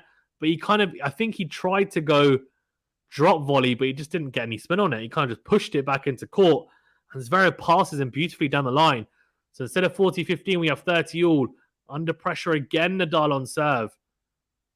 He's really struggled to hold serve, Nadal, today. Really struggled. 30-all. Big set on the tee. Backhand from Zverev. Nadal goes down the line. Good forehand. Comes to the net. Got to put that away. Smash. Does put it away, does he? Zverev, no, gets it back. Second smash. Oh, he's missed it. How has he missed that? How has he missed that? Great defensive work from Zverev. Somehow gets the first smash back. I don't think Nadal was expecting it. And he's missed that by a mile. He's hit it so hard. I have no idea why he's hit it so hard. What a great catch by Mats Wilander, by the way. How did Rafa miss that? I mean, he's done so well to make him play an extra ball there, Zverev, I have to say. Great reader of the first smash, but Nadal has to do better, though. He's got one of the best overheads in the game. That's a bit of a choke, I have to say, from Nadal. 30-40 now. Oh, what? It's a serve out wide. Clips top of the net. Nadal goes into the net. What a poor service game. Nadal hasn't held a single service game the whole set. And I have to say, if Zverev takes this set, it doesn't bode well for the third set because Nadal has served, in terms of how he's managed the service games, has been really, really poor. Really, really, really poor from Nadal. At 30-15, it was an easy volley, didn't put it away. 30-all. Missed an easy smash, 40-30, forehand into the net, gets broken 5-3. It's just so poor.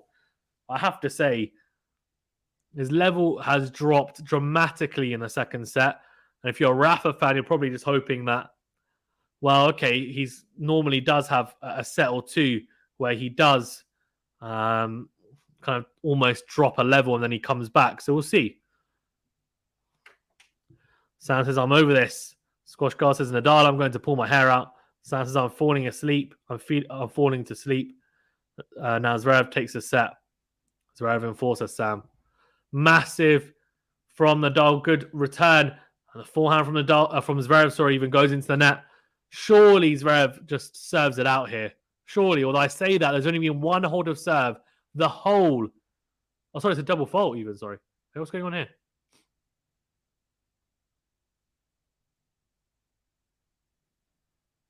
What's he saying?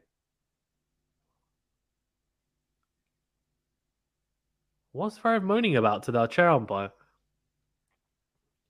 He's moaning about something. That's not going to help him. Because if you're 5-3 up in the set, what are you moaning for? It's silly. Mentally, that's not going to help him out, is it? Joseph says, I think Nadal is dealing with pain or injuries. Jason says Nadal is still winning, so far, well, as Zverev wins the set, will be leveled. Matthew says Nadal has done everything he can to allow Zverev to level up. He doesn't win this game, then he should walk out now. What do you mean walk out now? Huh? What do you mean? As in what, you think he's going to lose? The match if he loses this set? Is that what you're trying to say? Here we go. Second serve for Nadal to have a look at. Are we going to have another double fault from Zverev? Double fault. Oh, no double fault. Second serve into the body of Nadal. Wins the rally. Backhand on the line from Zverev. Of course, serving for the set here at 5-3. He's set down. Can he level things up? That will help. Nadal makes the unforced error into the net. Jason says, no, I heard he has the injections in his foot. Yeah, I think he does. Cortisone injections. Walk out now. Yeah, what do you mean by walk out, Matthew? Do you mean as in like... I don't know. What do you mean? Let me know.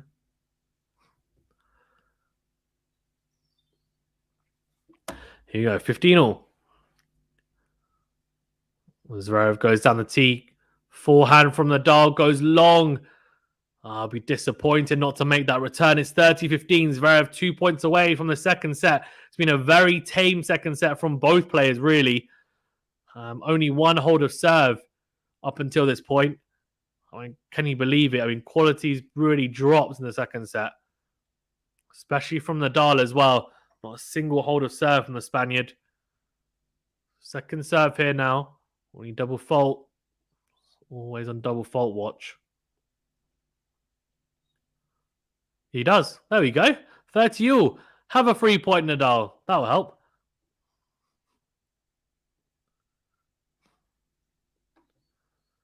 Jason says, Matthew, look at the game as a whole, not as a single game or set.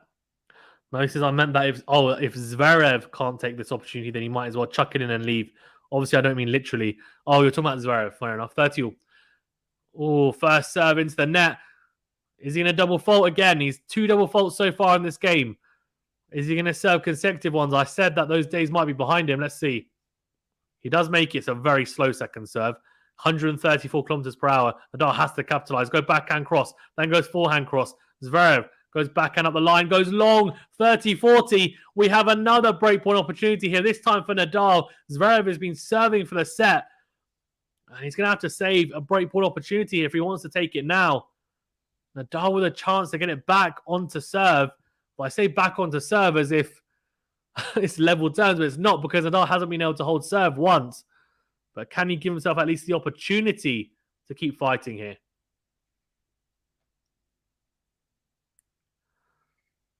In this second set. Here we go, 30-40. Big serve from Zverev down the tee. He hasn't made it. The call is out. They're going to have a look at the mark. Jason says, I see. Sorry, I misread your comment. And the call is right. It is out.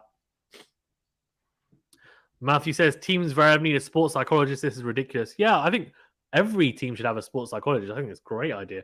Iga has one, and I think it's helped the game a lot. Here you go. Second serve is a double fault. Oh, that's 3 double faults in that game. 3. That's poor from Zverev. That is really poor. He gifts the break back to Nadal. No one wants to hold serve. No one. So Nadal now has the opportunity to finally level things up. Can he hold serve? What do you guys think in the chat? Is he finally going to hold serve? Because he's had 4 opportunities to hold serve, and he hasn't done it once. At 5th time of asking, can he finally hold serve? It's ridiculous. How have we had 8 breaks of serve in this set? In a Grand Slam semi-final? I mean, ridiculous. Oh, God. Guys, well, thanks so much for tuning in. Do appreciate it. If you haven't done so already, please remember to hit that like button, please. I can see we're at 86 likes. Come on, we're at nearly 200 people in the chat. That means if more than half of you like the video, we're way past 100 likes. So if you haven't done so, please do. It really does help us out a great deal. I'm not just saying it. It does help with the algorithm, helps the channel to grow. And if you're in the stream and you're watching and listening, may as well just hit the like button. It does help out. And do subscribe as well if you haven't done so already. If you're new to the channel, we are going to be doing the semi-final later today. Cilic versus Ruud, which might even be a better level than this if this keeps on going at this rate, to be fair. And the women's final between Swiatek and Coco Gauff. And Sunday, the men's final. Matthew says Zverev should just revert to just hitting his second serve as another first serve. I was actually thinking that, you know that. I was actually thinking that. Especially when your first serve percentage is at 77%. Just hit it. Why not? Medvedev does it a lot of the time. I wouldn't say do it all the time, but I think he should do it some of the time, especially if he's feeling the first serve, which he clearly has been for the most part of this match. Sam says, laughing my ass off, what is this set? And I bet we can't write what's next. Rafa gets broken again. So serving to stay in this set. Rafa Nadal at 4-5 down the second set. Big serve on a tee. Backhand in the middle from Zverev. Into in goes the Spaniard. Paints the line with it. We're still in the rally though. Backhand cross from Zverev. Nadal can only defensively put that back into play. It's a big forehand on the line from the big German. Love 15. The worst possible start Nadal could have asked for. He's barely getting any free points now, Nadal, on the first serve. And that's because he's serving the first serve on the ad side into the backhand, on the juice side, even, into the backhand of Zverev. What is the point? Go out. He's not going for the flat serve out wide on the juice side. He's kind of reverted to type as to what he normally does against righties, but that doesn't work against Zverev. You need to be, you need to change it up. Be a bit more thoughtful about that. And he was in that first set towards the backhand, and he's kind of reverted back to, I'm just going to go to the backhand side. Zverev's backhand return is much better than his forehand return. Much better. He's basically giving Zverev what he wants. Here you go. Love 15. Oh, double fault. What is this? What is this? This is so poor.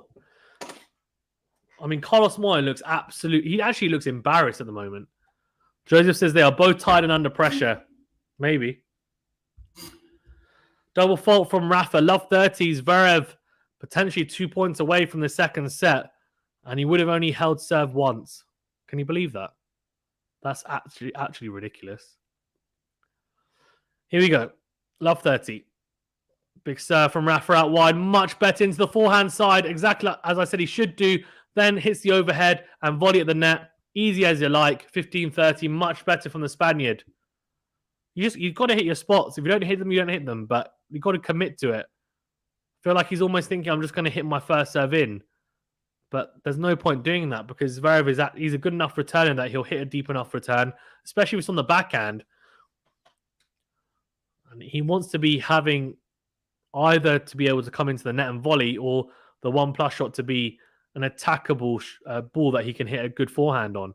He's not really giving himself that opportunity. It doesn't make the first serve. This is the side that he hit the double fault on. This is the side that I did say previously. It's the ad side that he does or can serve a double fault on more predominantly than the other side anyway. Here you go, 15-40. Sorry, 15-30, sorry, even second serve. Second serve into the forehand. Nadal goes backhand cross. Forehand cross from Zverev goes long. That's a gift of a point from the German, but there's been a lot of gifts exchanged from both players in the second set. Sam says, this is stupid. Is Rafa going to give Zverev the set? He very well could, but he's recovering relatively well so far. We'll see if he can continue to do so. 30-all. Nadal's dad in the crowd kind of smiling, probably a wry smile to say, my son's giving me a heart attack. Good serve out wide, forehand cross, drop shot from Nadal. Zverev gets there. That's a very, very good lob from Nadal, though. Yeah, Zverev misses the smash. Very good lob. Very good from Nadal. Just read the forehand on the line pass. Got there. Great lob from the Spaniard. And Zverev he's really having to kind of propel himself backwards. He's pedaling back and has to hit the smash moving backwards. Such a hard smash. I don't blame him for missing that one, to be fair. And there we go. It's a serve out wide to the forehand. And again, he wins the point. 40-30. It's a massive Vamos as well to the box.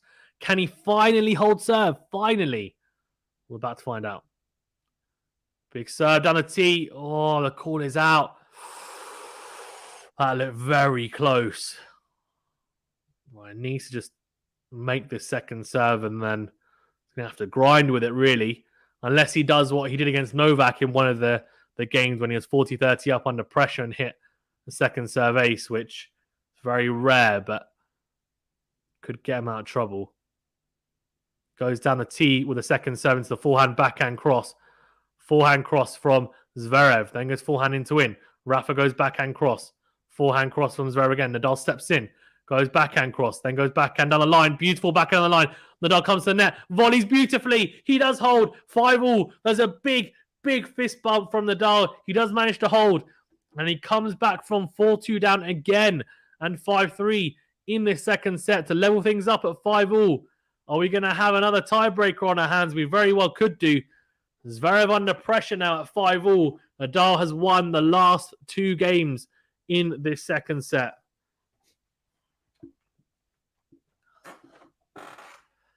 Crazy. Absolutely crazy.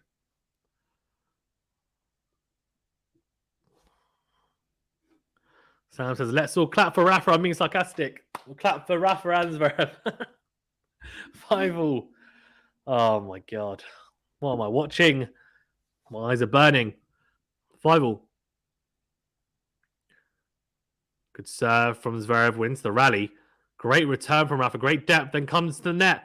Really aggressive point from Rafa. Goes backhand on the line. Puts Zverev under pressure. Says, come on, pass me, pass me. And Zverev goes backhand cross into the tram lines. Love 15. Very good return point from Rafa. And as Alex said earlier on, Rafa has the best return win percentage of all time. which is pretty incredible. Oh, the first serve from Zverev is long. Here we go. Right. Can Zverev manage to not double fault? There we go. We're on double fault watch again.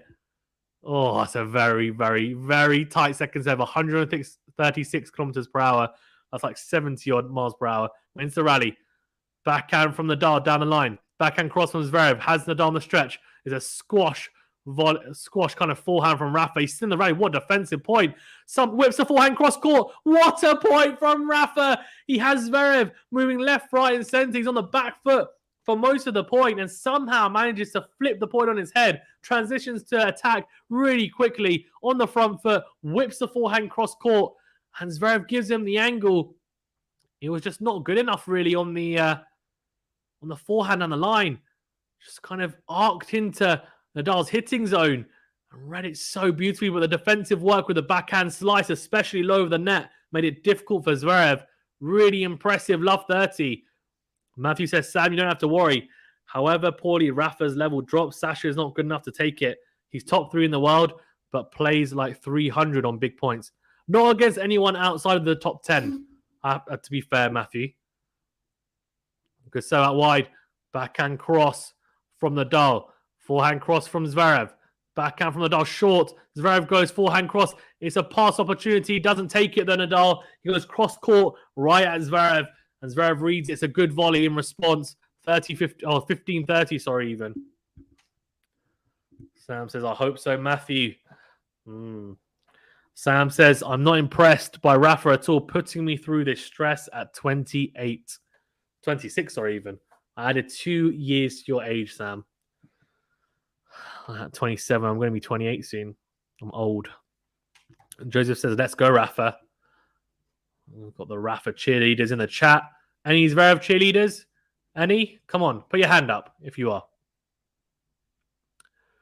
Big serve from Zverev into the forehand of Rafa. Cross-court forehand from the Spaniard. Steps in, goes backhand down the line. Then goes forehand into in. Backhand from Zverev, sticking with him. Backhand slice from Rafa. Then goes backhand on the line again. Very good backhand cross from Zverev. Nadal on the stretch. Surely puts away the forehand. He doesn't. It's a smash opportunity. Puts it away. Now, what Zverev is doing is capitalizing when Nadal isn't really hitting into the backhand corner. He goes into it with a forehand or goes a kind of angled backhand, steps in, and he's getting Nadal on the stretch on the forehand. And that's a tactic that everyone tries to utilize against Nadal on tour. Not many people can actually pull it off like consistently, but Zverev is doing it at the moment. The reason why is because Nadal in a lot of the points is not hitting deep enough and kind of with enough angle anyway on the forehand cross at times, or even the backhand on the line. He's not really pinpoint enough with the depth, so Zverev is able to capitalize. Here we go, 30-all. Oh, big serve misses the line, though, Zverev. It will be a second serve here for Nadal to have a look at. Big opportunity here for him to open up a break point. Sam says, how dare you? Because I'm already 27 in 3 months and stressed about it. Lol. Here, second serve. Second serve into the forehand. Goes down the middle, Nadal. Short return, but backhand down the line as well. Rafa whips the forehand cross. Backhand from Zverev. Massive backhand up the line from the German. Where has that come from? That is huge. But Rafa not doing well enough on the forehand cross. I mean, I did say it. I've been saying it throughout the match. What does he expect? Does he expect that forehand he's literally just clipped the back of the service box with that forehand cross? Is he expecting Zverev not to absolutely crunch the backhand? If he doesn't go down the line with it, he's going cross court and it's going to be he's going to be lunging on the forehand side anyway. So either way, he's in trouble. 40-30, game point. Big point coming up. Has he made... Oh, it's a ball mark inspection. Zverev thinks it's in. He's saying it's in. It's okay. Yeah, he does hold serve. 6-5, very good hold from Zverev. Rafa will be disappointed. He'll be really disappointed because he was 30 love up in that return game. Should have done a lot better in a couple of those points. In the end, he doesn't break. So we have had 2 holds of serve in a row. The most of this set. Karina says, come on, Rafa. Pramod says, what is the Grand Slam record for longest match up to second set? I have absolutely no idea. It's a good question. If someone knows, let me know in the chat. 90 likes, guys. Can we get to 100 likes ASAP? Please remember to hit that like button, please, if you haven't done so already. And do subscribe if you're new. Thank you so much for tuning in. Thanks to everyone that has already liked and subscribed. I'm going to grab a tissue 1 second before the start of Rafa's service game. We'll have to serve to stay in the set. And, of course, serve to take us into a tiebreaker.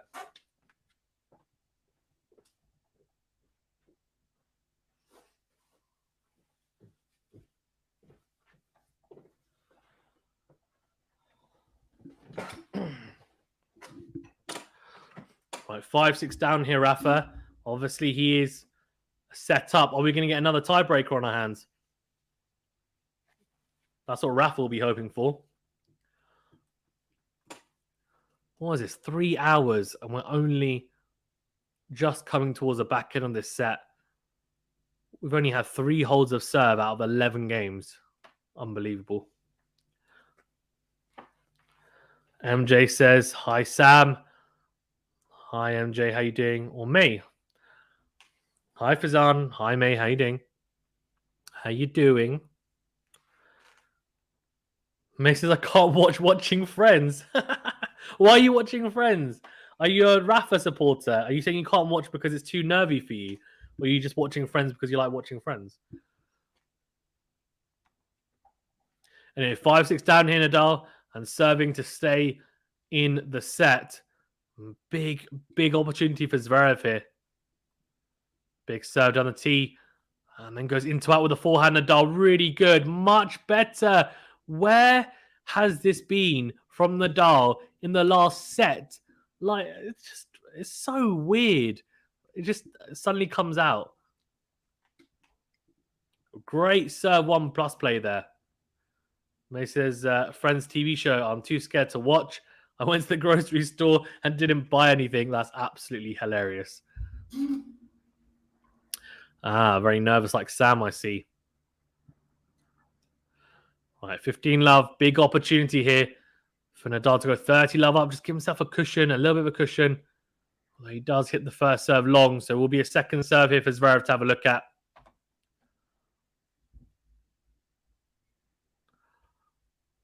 Zverev will be thinking, look, I was almost dead and buried really in that last game at love 30, but somehow managed to maneuver myself out of it. I'm thinking, this is my time. If I break here, set, done. Into win goes Nadal. Backhand cross from Zverev. Nadal's missed that forehand, I think. That's the call. They're going to have a look at the mark. It is out. 15-all. May says, other YouTubers keep insulting the other players. Your stream chat is much more bearable. Yeah, I'm not going. Who am I going to insult? I'm just trying to keep it impartial, right? I mean, at the end of the day, like they're human beings, so it's fine. All good. I get excited when it's a longer rally, but I'm not going to be slating players. Like I say it how it is. If someone's not playing well, I'll say they're not playing well. And this set's been pretty poor, to be fair, in terms of quality, but it's been poor from both. The Anthem says this maybe is very set. Could be second serve here for Sasha to have a look at. May says your voice is calm. I like both players, but Rafa more. Yeah, me too. To be fair. Second serve. Big opportunity for Zverev. Backhand into out. Then slice from Nadal cross court. Forehand on the line. Then, oh no. There's a big forehand from Zverev down the line. And Nadal slices the forehand. Sorry, no. Zverev, slices the forehand into the net. God, got my people mixed up there. They look so different, Fazan. How can you get them mixed up? Anyway. May says, no, not the moderators, but the stream chat. Sometimes they get vicious. Oh, no. Oh, dear. It's not good. It's not good, is it? Everyone needs to chill. 30-15. Oh, first serve into the net. Second serve here for Zverev to have a look at again. Nadal's really, really struggling to find a first serve in this game so far.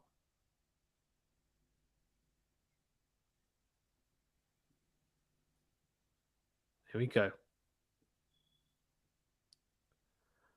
Second serve into the forehand. Forehand in the middle from ZVEREV. Goes into win with the forehand. Nadal then goes cross court. ZVEREV misses the backhand down the line. So 40-15 here to Nadal. That does mean he opens up 2 game points. 2 game points to take us into another tiebreaker. Wow. Talk about tight matches. May says, I can't read the chats anymore. Yeah, chill, Fazano, the best. Thank you, May. Appreciate it. If you think I'm the best like May, remember to hit that like button, please, if you haven't done so already. And do subscribe if you're new. Really does help us out a great deal. We do appreciate it. And do also join if you want to help us out even further. It's the big join button after you subscribe to become a member. Thank you so much for your support. Big step out wide from Nadal. I thought he clipped the line, but the call is out. It's a good thing I'm not a line judge. That's for sure. Second serve again for ZVEREV to have a look at. I think he's hit, if I'm not mistaken, I think so. There's been 4 points. I'm pretty sure he's had to hit 3 second serves already. This is going to be the 4th out of 5 points. And he's a good one. That's a decent second serve into the backhand, wins the rally. Forehand on the line. He's got ZVEREV on the back foot. Goes cross-court the forehand. Nadal comes to the net. The volley isn't very good, though. ZVEREV gets there. Yeah, passes him cross-court. It was definitely a chance, though, for Nadal there on the volley. Should have done a lot better with it. Didn't slice across the ball as much as he should have. Kind of just ended up... I mean, to be fair, it was a good shot from ZVEREV to make it difficult for Nadal on the volley. It was very, very low to his right-hand side. Ended up hitting the backhand slice volley. Just looped it up instead of low over the net. And in the end, ZVEREV making it tough for Nadal, passing him really well. Nadal really needs a first serve here, that's for sure. He does find it. No, he doesn't. Really struggle for a first serve here, Nadal. As Kyrgios would say, can't buy a first serve. It's true. He can't. Second serve.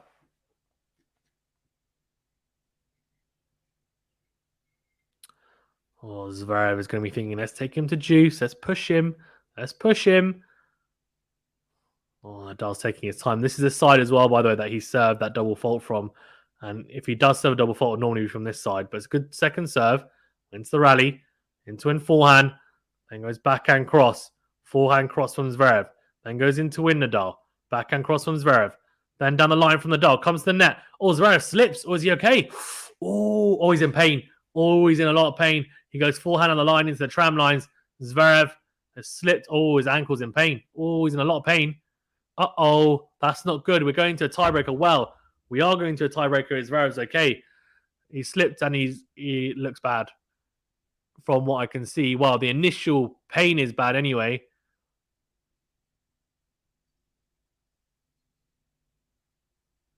Let's have a look. Doesn't look good. Well, the way that he pulled up wasn't good at all. He's still on the floor. He hasn't got up. Let's see. That's not good. Oh. No, the problem is, that's not the leg that he lands on in his serve. Oh, let's see. Okay, he's up. He's up. Let's see. Is he able to walk on it? That's the big thing. If he's not able to walk on it, then he's in trouble. Mace says, why is every player breaking each other on the WTA? It's just his set for some reason. They're just having a look at him. Let's see. So he's leaning. Oh, he's in a lot of pain. I think he's crying. They're going to check it out. So they're taking him. He's struggling to even walk on it. They're having to help him off the court.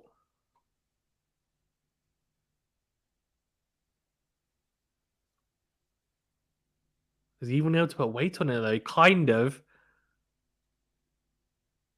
So I think he sprained... Oh, no. Oh, no, he's in a wheelchair. Oh, my God. It's a medical timeout. He can't even walk on it. This looks really bad. As in, if he's not even able to walk off the court, I don't even know if he's going to be able to continue. So he slipped. Now, Nadal's just like, what the hell just happened? I don't think I've ever seen this, actually. So we're going to see. He's going to go and have a medical timeout. Oh, wow. Really hope he's okay, though. Ah, that's not good at all. Yeah, May says, "Oh my god, what's happened to Sasha?" May says, "The person with weak ankles, I feel for him." Yeah, everyone knows that, right? Is it anyone who kind of has slipped and turned their ankle? I mean, whether it's moderate or really bad. I mean, I've ruptured the ligaments in my ankle playing football, and it was kind of similar to that though. Feel like he might have done that, and if he's done that, he's not continuing. Um, so he's not being able to walk off, even with help. So they've had to put him in a wheelchair. Now, that's kind of similar to what I've had in the past. Now, if that's the case, he won't be able to continue, as in it's over, as in, and just to describe it, it sounds pretty grim. So I'm just going to say it now. So if you don't want to listen, then just like cover your ears for a second or put me on mute. But it felt like my foot was hanging off my leg. That's how bad it was. Like that's how it felt. Um, Horrible. May says I trip on regular cobblestone. Talaran says that scream. So I didn't hear it. I'm watching it on mute. But yeah. May says he's crying. That's really bad. Yeah. Uh-oh. Poker says game over. May says wheelchair. Yeah, he's in a wheelchair, which is crazy. So I had to wheel him off. Now, sometimes with ankles, it can be the initial shock and it can be really bad. Like, I turned my ankle the other day actually playing tennis, ironically, on the clay as well. And initially I was like, oh, damn. And I was like, damn, I don't think it's quite bad. Like, it felt quite bad. And then I got up and I was like, I'm okay. Like, it was still pretty sore. But I kind of just turned it. But it was the initial shock. But with that, the issue that I have is that, or the issue might be the fact that he hasn't been able to walk off. That to me means it's quite bad. So we'll see. He'll do his best to carry on. I mean, it's been a very, very tight match. This set hasn't been the best quality, that's for sure. But yeah, Nadal obviously took the first set 7-6. He was 4-2 down. The second set, Nadal was 4-2 down again. Managed to come back to a tiebreaker again here. We're going to see whether Sasha Zverev is able to continue. Hopefully he can. Obviously, we want to see him kind of see this match through because he's in a pretty decent position. Let's have a look. Showing it on replay. Oh, okay, that's quite bad.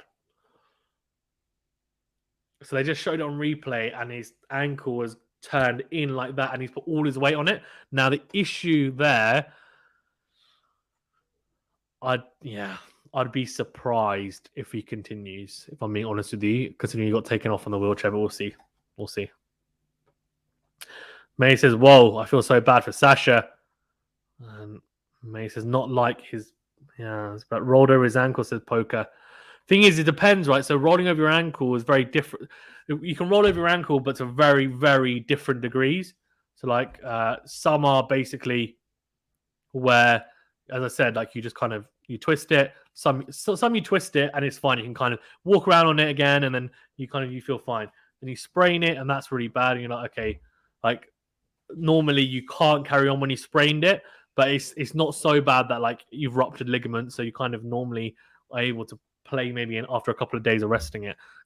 They say do the rest. So it's called rice, which is like, what's it called again? It's like rest, ice. What's S? I forgot. Rest, ice. Elevators, E. What's S? Oh, forgotten. Yeah, I forgot what it is. But anyway. Oh dear. May says I've tripped on my ankle and can't run for 2 to 3 days. No, I screamed once and I couldn't walk for 4 to 5 days. Yeah. Both players playing at the same level. I'd say maybe. I mean, after the first set, Nadal was playing slightly better. Second set, they're about the same. I agree. May says they're replaying it. Yeah, when he tries to put the weight on the ankle, he starts screaming, "Oh my god!" Game over, folks. Says Talaren. I'll see. May says, "Was this like the CA ankle injury? What was a CA ankle injury? Who's CA? Who's CA? Or less serious?" Oh dear. Yeah, says, "Come on, Zverev. This time, this is your time." Oh, it's like Canelo Alvarez. Who's this? Alvarez who? Alvarez just reminds me makes me think of Canelo Alvarez, the boxer. In Carlos Alcaraz. No, it was worse than the Carlos Alcaraz injury because he didn't have to go off in a wheelchair. If he's gone off in a wheelchair, in my opinion, he's not coming back. Like, as in, he might come back, but he'll come back and he won't be able to play. No way. Like, what's it says? His right ankle. So you don't. The only chance he has is the fact that it's on his right ankle, so he doesn't land on his right ankle when he serves. But still, like, how's he going to be able to hit a backhand? How can he hit a forehand? How can he run? Like, do you know what I mean? Like, it's just, you can't just say, you know what, I'm just going to serve and hope for the best. Like, he might try and do it, but realistically, if he's gone off on a wheelchair, he's probably, in my opinion, and I'm not a doctor, but I would say he's ruptured ligaments. As someone who's had a lot of ankle injuries, I'm not an expert in them whatsoever, but that's just my opinion, but we'll see. Sam says, Fazan, I feel sick. My heart dropped. Yeah, it's terrible to see. Rice says Poker Factory. It's true Rice, isn't it? Yeah. Rest Ice. No, but it's Rest Ice. What's the C, though? Oh, Rest Ice, Compress, Elevate. There we go. Got it. I got it. I call him CA, Carlos Alvarez. It's Carlos Alcaraz. It's Carlos Alvarez. Joe says it's so sad. It is really sad. Sounds. I mean, I dislike ZVEREV, but this isn't what we wanted. Exactly. Yeah. I mean, I don't dislike him. I like how he is as a player. I don't know him as a person. I know there's some controversial things going on with him, etc. But yeah.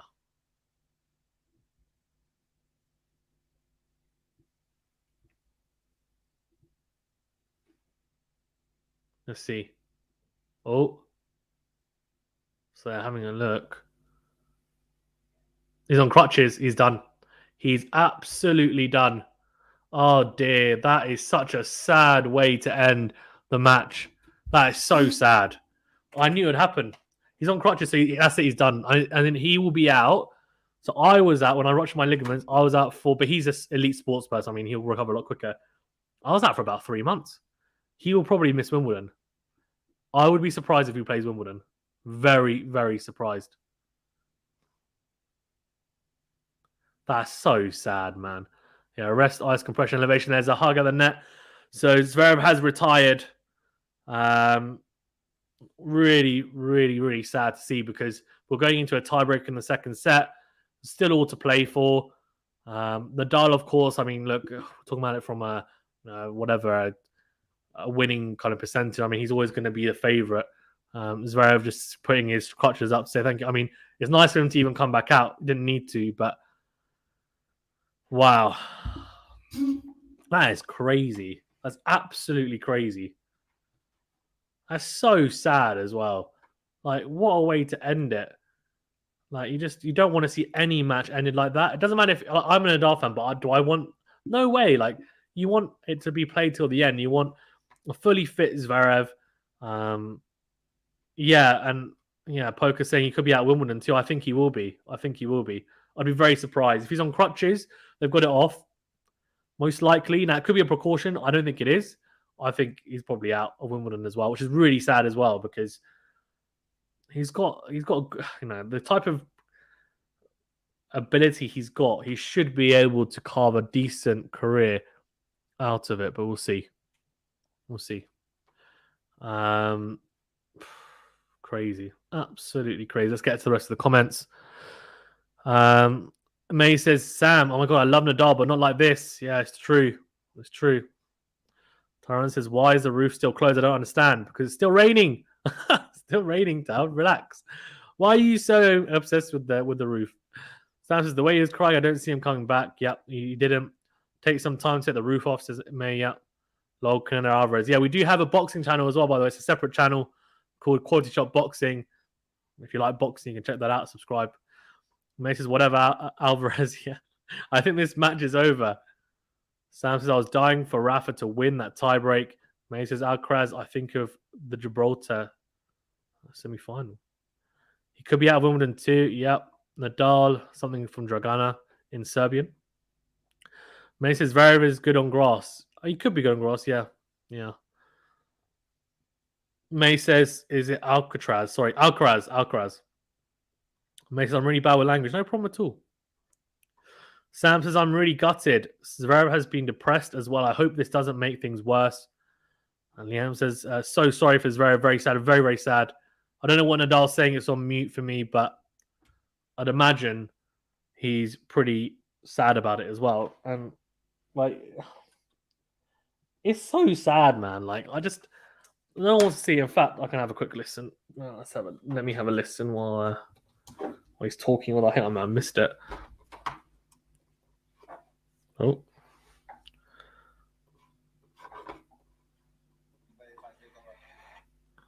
Okay. Well, that didn't work.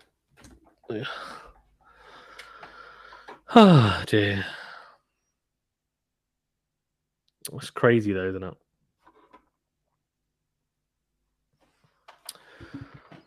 Alberto says, can anyone recall something like this happening before? I haven't, not in a long time. Well, I can remember recent times. Nadal saying it's a tough match over 3 hours. Big serve and big backhand. Matt Surround is asking him. And he's saying it's a massive challenge playing Zverev when he's playing a super high level, although second set wasn't very high level. Guys, well, remember to hit that like button, please, if you haven't done so already. So it's the big thumbs up button, and do subscribe if you're new. Also, if you want to become a member, you can do so by clicking the join button. You get some cool perks, some extra content, and also, really helps us out. We are growing, so it would be nice to do this full time at some point. So any support towards that is greatly appreciated. If you really like the commentary as well, you can support us via Super Chat as well. But obviously, no obligation, of course. Just liking, subscribing, read does help a great deal. Yeah, Nadal says, seeing him crying there's a really tough moment. And says all the best for him. But he does make his 14th Roland Garros final, even. Not in the way that he would have liked, I'm sure.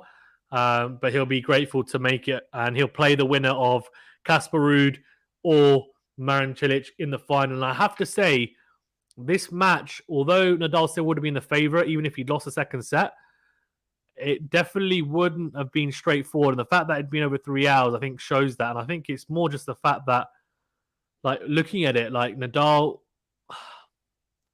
I don't know, like, I'm just thinking, and I'm thinking, like, could he have played how I seen him play this badly in a while? And I think maybe not since even the first two rounds even on the Roland Garros. Pinar says accident is always possible in any sports, including ankle. You move a lot on here and there with speed. Agreed. Mason Nadal is so humble and so sweet / nice / supporting. Agreed. I don't understand why anyone would not like him. May says super sticker. Oh, thanks so much, May. I appreciate it. Great. Thank you for your support. That's so nice of you. Yeah. It's really nice of you. Thank you. You didn't have to as well. But yeah, thank you so much.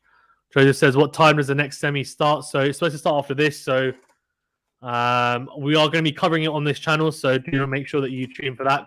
Go over to the stream on that. Click the like and click the reminder button. So when we start, you get alerted.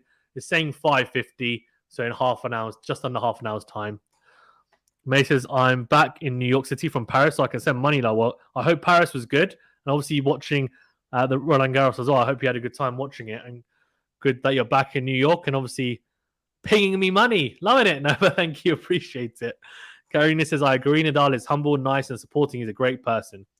Joseph says, Nadal is a great and a humble player.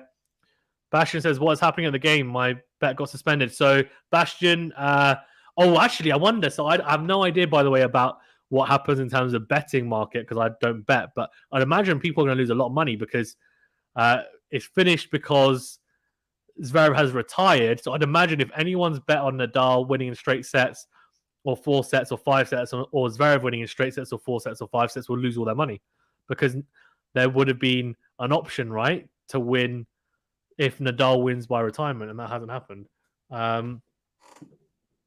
So, yeah. And Alberta says this. So Zverev retired, by the way, because he turned his ankle.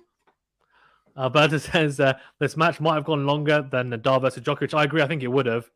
And Pinar says, yes, Nadal is a tennis player with good attitude. I think he's trying to say there. I agree. Squash says, I wanted Nadal to win, but shame he had to win like this. Yeah, for sure. Just Danny says, well, Mac, you're going to blame Nadal or the crowd? Who's Mac? Who's Mac? McEnroe? Who are you talking about? Who are you talking about, Justini? Who? My MacBook. But yeah, it's crazy though. I mean, it's so sad to see it end that way with Zverev. I think he's ruptured his ligaments in his ankle, which is what I did when I was a bit younger, and it's horrible. So yeah. So okay.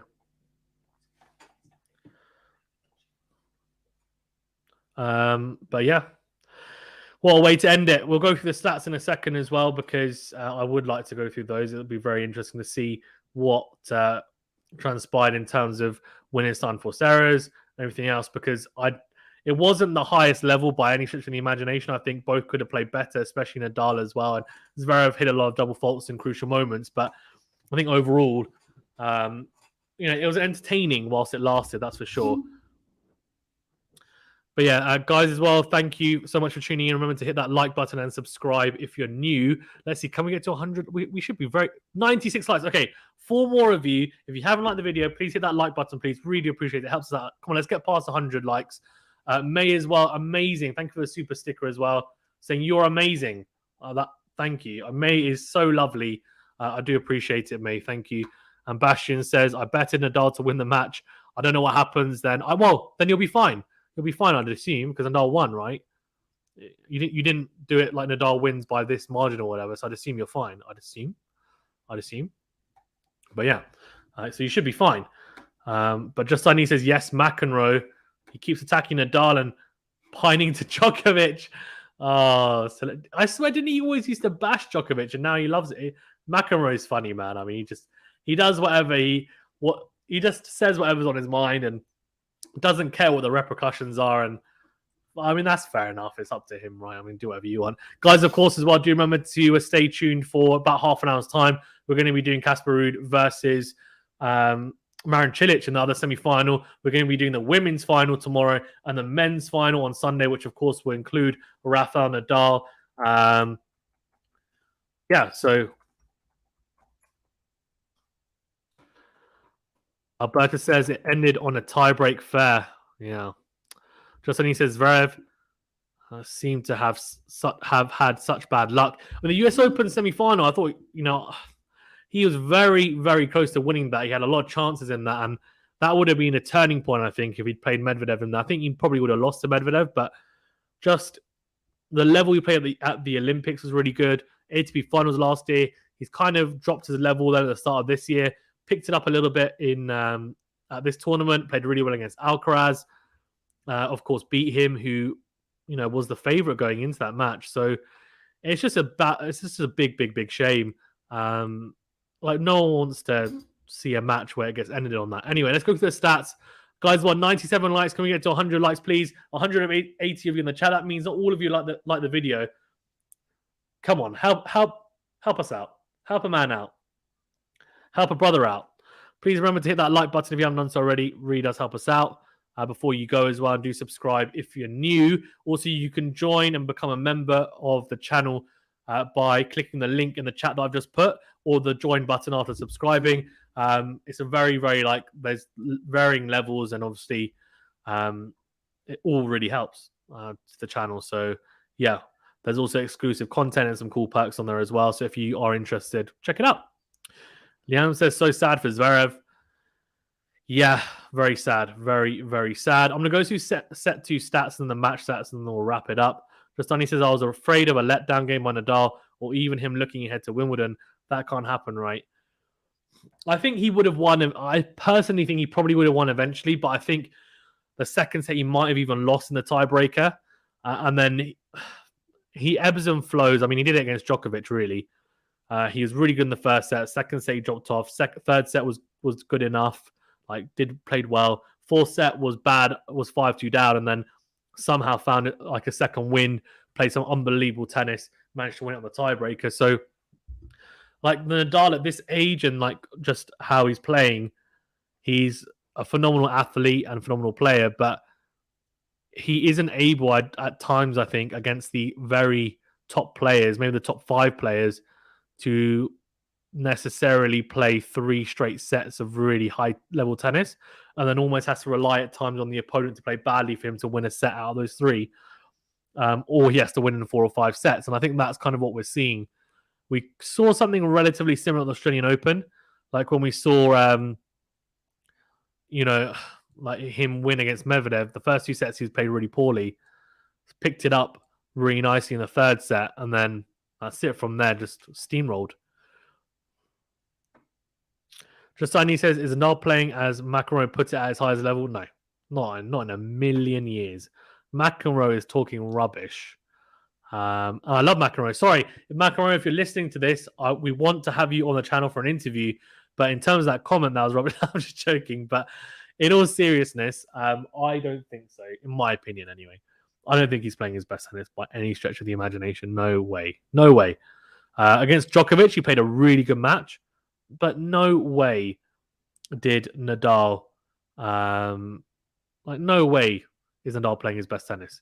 He should play well enough in the final against Ruud or Cilic, but some people in the chat said, and rightfully so, don't write off Cilic because Cilic is playing some really good tennis, and he's got the type of game that probably could harm or give Nadal some worries because of the big first serve, because of the big ground strokes, right? And he's serving really well into spots at the moment, so we'll see.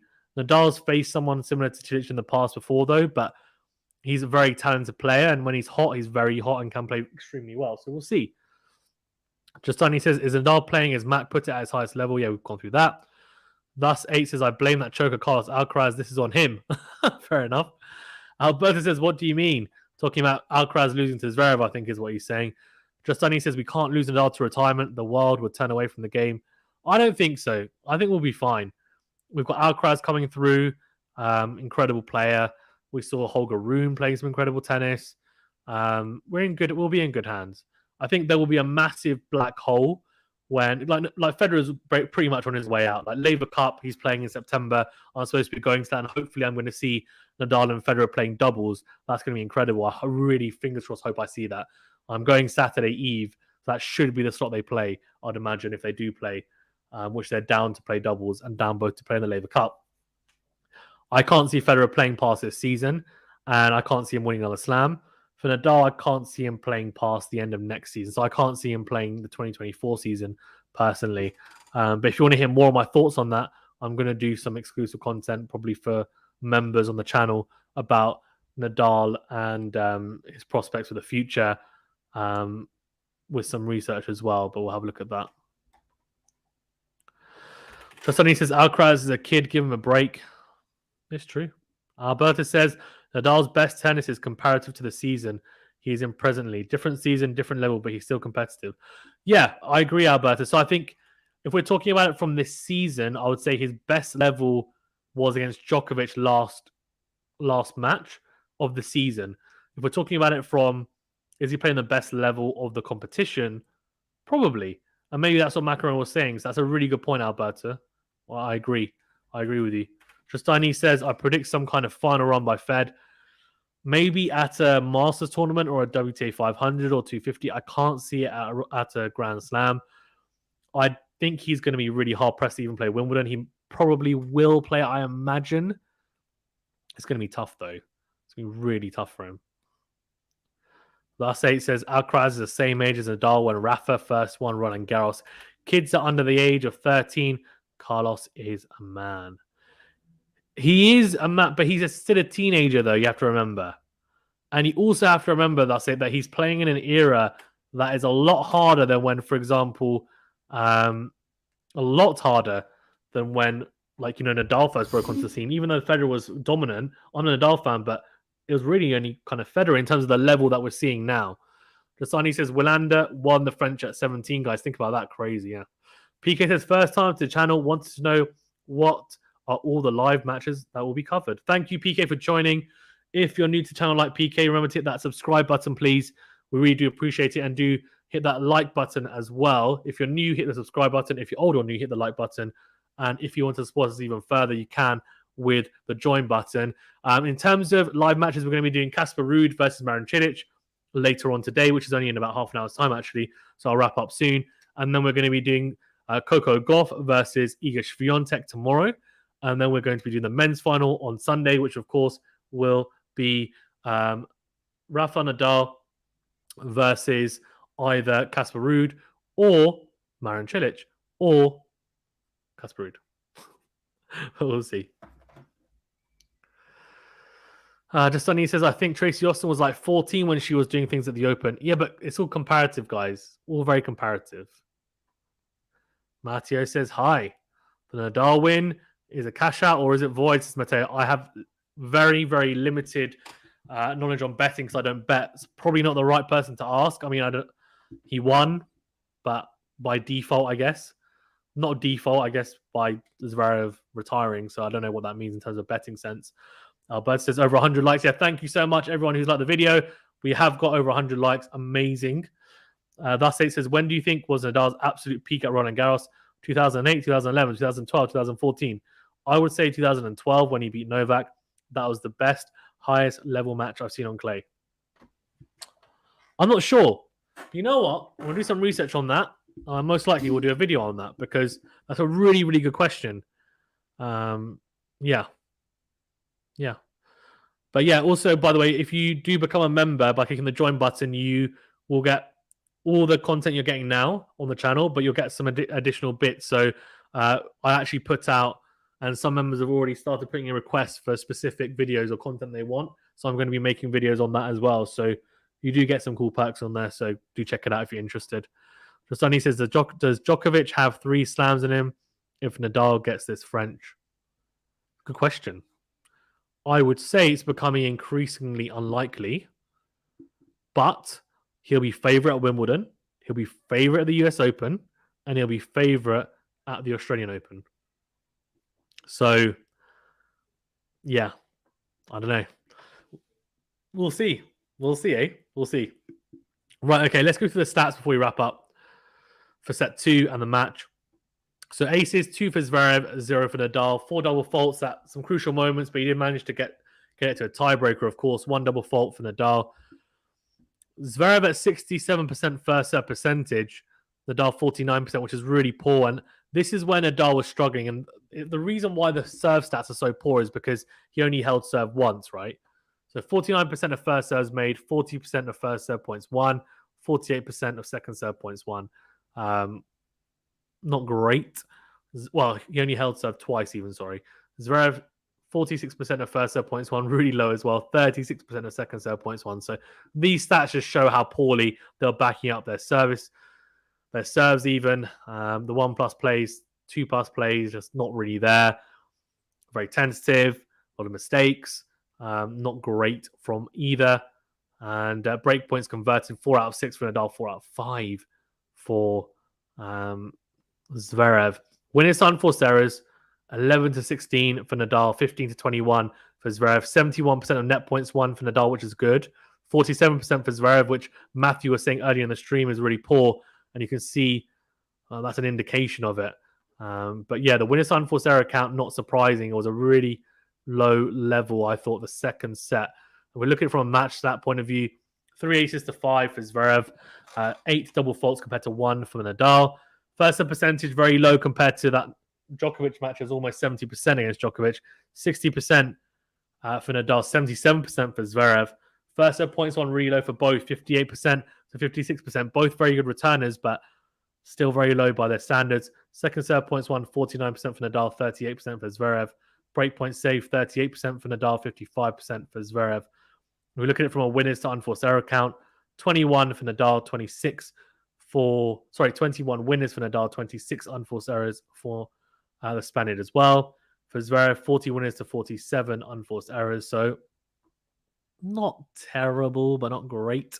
Net points won 65% for Nadal, pretty low from his standards.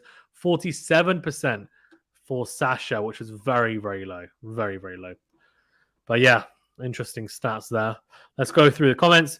Justani says, what if Nadal gets Wimbledon? Then I think it's going to be really tough. If Nadal gets Wimbledon and Roland Garros, which is very unlikely in my books, but if he was to, I would say it's going to be extremely, extremely tough for Djokovic, in my opinion, then.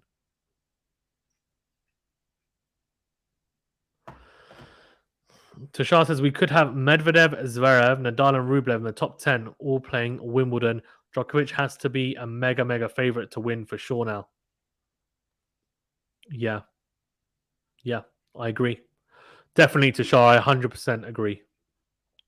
Just on he said, I'd still rank Nadal first, even if he doesn't have the most slams, mainly because of the injuries. He has had more chronic ones than most. Thing is, you can't. So if we're talking, and again, I feel like I need to do a whole video on this, but from a very short answer to or short comment on this, the GOAT will almost be very straightforward in the sense that, in my opinion, the biggest thing is most slams. Everything else around it is great. A supplement. If they finish on the same slams, then you can start looking at other stuff. So when they're all on 20, Novak is probably the GOAT. Well, he was the GOAT because he had most weeks in the world number one as well. All these other great accolades that he bested kind of Nadal and Federer. And as soon as Nadal won the Australian Open, he then becomes the GOAT, in my opinion. If we're talking about it from like a current status point of view. But if you're talking about it from who's the best in terms of talent, that's a different question. That's a different question altogether. If you want to say it's Nadal because of the injuries, I get that. Someone might say Federer because of his natural ability in terms of the grace and the way that he plays the game. So everyone's got favorites and everyone's entitled to. In terms of the GOAT, I think it will come down to numbers, but we'll see. We'll see. Djokovic is still in very good position because realistically, he's got a lot more years, I think, than Nadal. Nadal's not going to play any longer, I think, than end of next year, personally. Taran says Nadal surely will be playing Wimbledon. No, yeah, I think so. So I think Djokovic can do it. Definitely has 1 to 2 more Wimbledons, at least 1 more Australian Open / US Open. Yeah, definitely good. Last night says Novak is a huge favorite at Wimbledon, regardless of who's playing. Agreed. Yeah, the Russian and Belarusian players not playing in Wimbledon, I'm not a fan of at all. Last night it says Novak is a favorite at 3 of the 4 slams. And by the way, he's beaten Rafa twice at Roland Garros. He can easily make up a 2 to 3 slam deficit.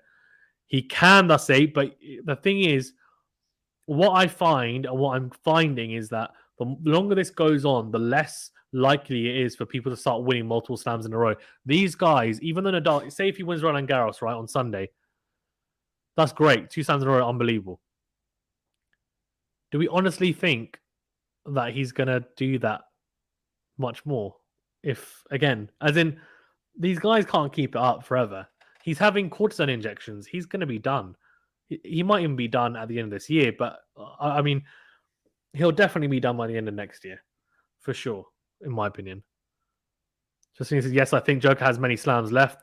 The new breeds just don't step up to that level. They will, though. Look at Alcaraz. Look at Medvedev. Medvedev beat Djokovic at the US Open last year. Alcaraz is coming. He's coming. Since ZVEREV, I'm a bit unsure on. It's difficult because they kind of were there and thereabouts, and they seem to have kind of plateaued a little bit, both players. They haven't really continued to elevate their game, in my opinion. But even people like Sinner coming through, we'll see. Rublev, I'm not kind of sold on either, but we'll see. Justine says Nadal is the GOAT because of resiliency under adversity. Yeah, true. And Talaran says Alcaraz is coming up and will stop Novak for sure. Justine says I've heard arguments for all big 3. Yeah, and I get the arguments for it, but let's wait and see how they finish up at the end of the day, and then we can all kind of decide, right? That's the thing. But let's see. Who knows? At the end of the day, it's going to be extremely interesting to see how it all pans out. I'm interested. I'm sure you guys all are as well. Well, I kind of wrap it up so I can quickly get something to kind of drink and eat before the next match, which is Ruud and Cilic. But yeah, check us out on there. We're going to start it off at 6 p.m. UK time, which is in approximately 15 minutes time. Justine says, I think Nadal has a shot at the Open and Wimbledon, the 1-year slam, in other words. Tashar says Alcaraz probably would be the biggest threat to Djokovic, overtaking Nadal in the slam count. Yep. Justine says, hey, Nadal has 2 gold medals to boot. Yeah, that's true. He does. Cool. Thank you very much, guys. Stay safe and well. And make sure that you tune in for the Casper Ruud Cilic match in about 15 minutes. We're going to be doing that on the channel on a separate stream. Remember to hit that like button and subscribe. And we'll see you on that stream. If not, we'll see you tomorrow for Iga Swiatek versus Coco Gauff. And we're also doing the men's final on Sunday. Thanks so much, guys. Stay safe and well. And we'll see you hopefully in just 15 minutes. So see you then.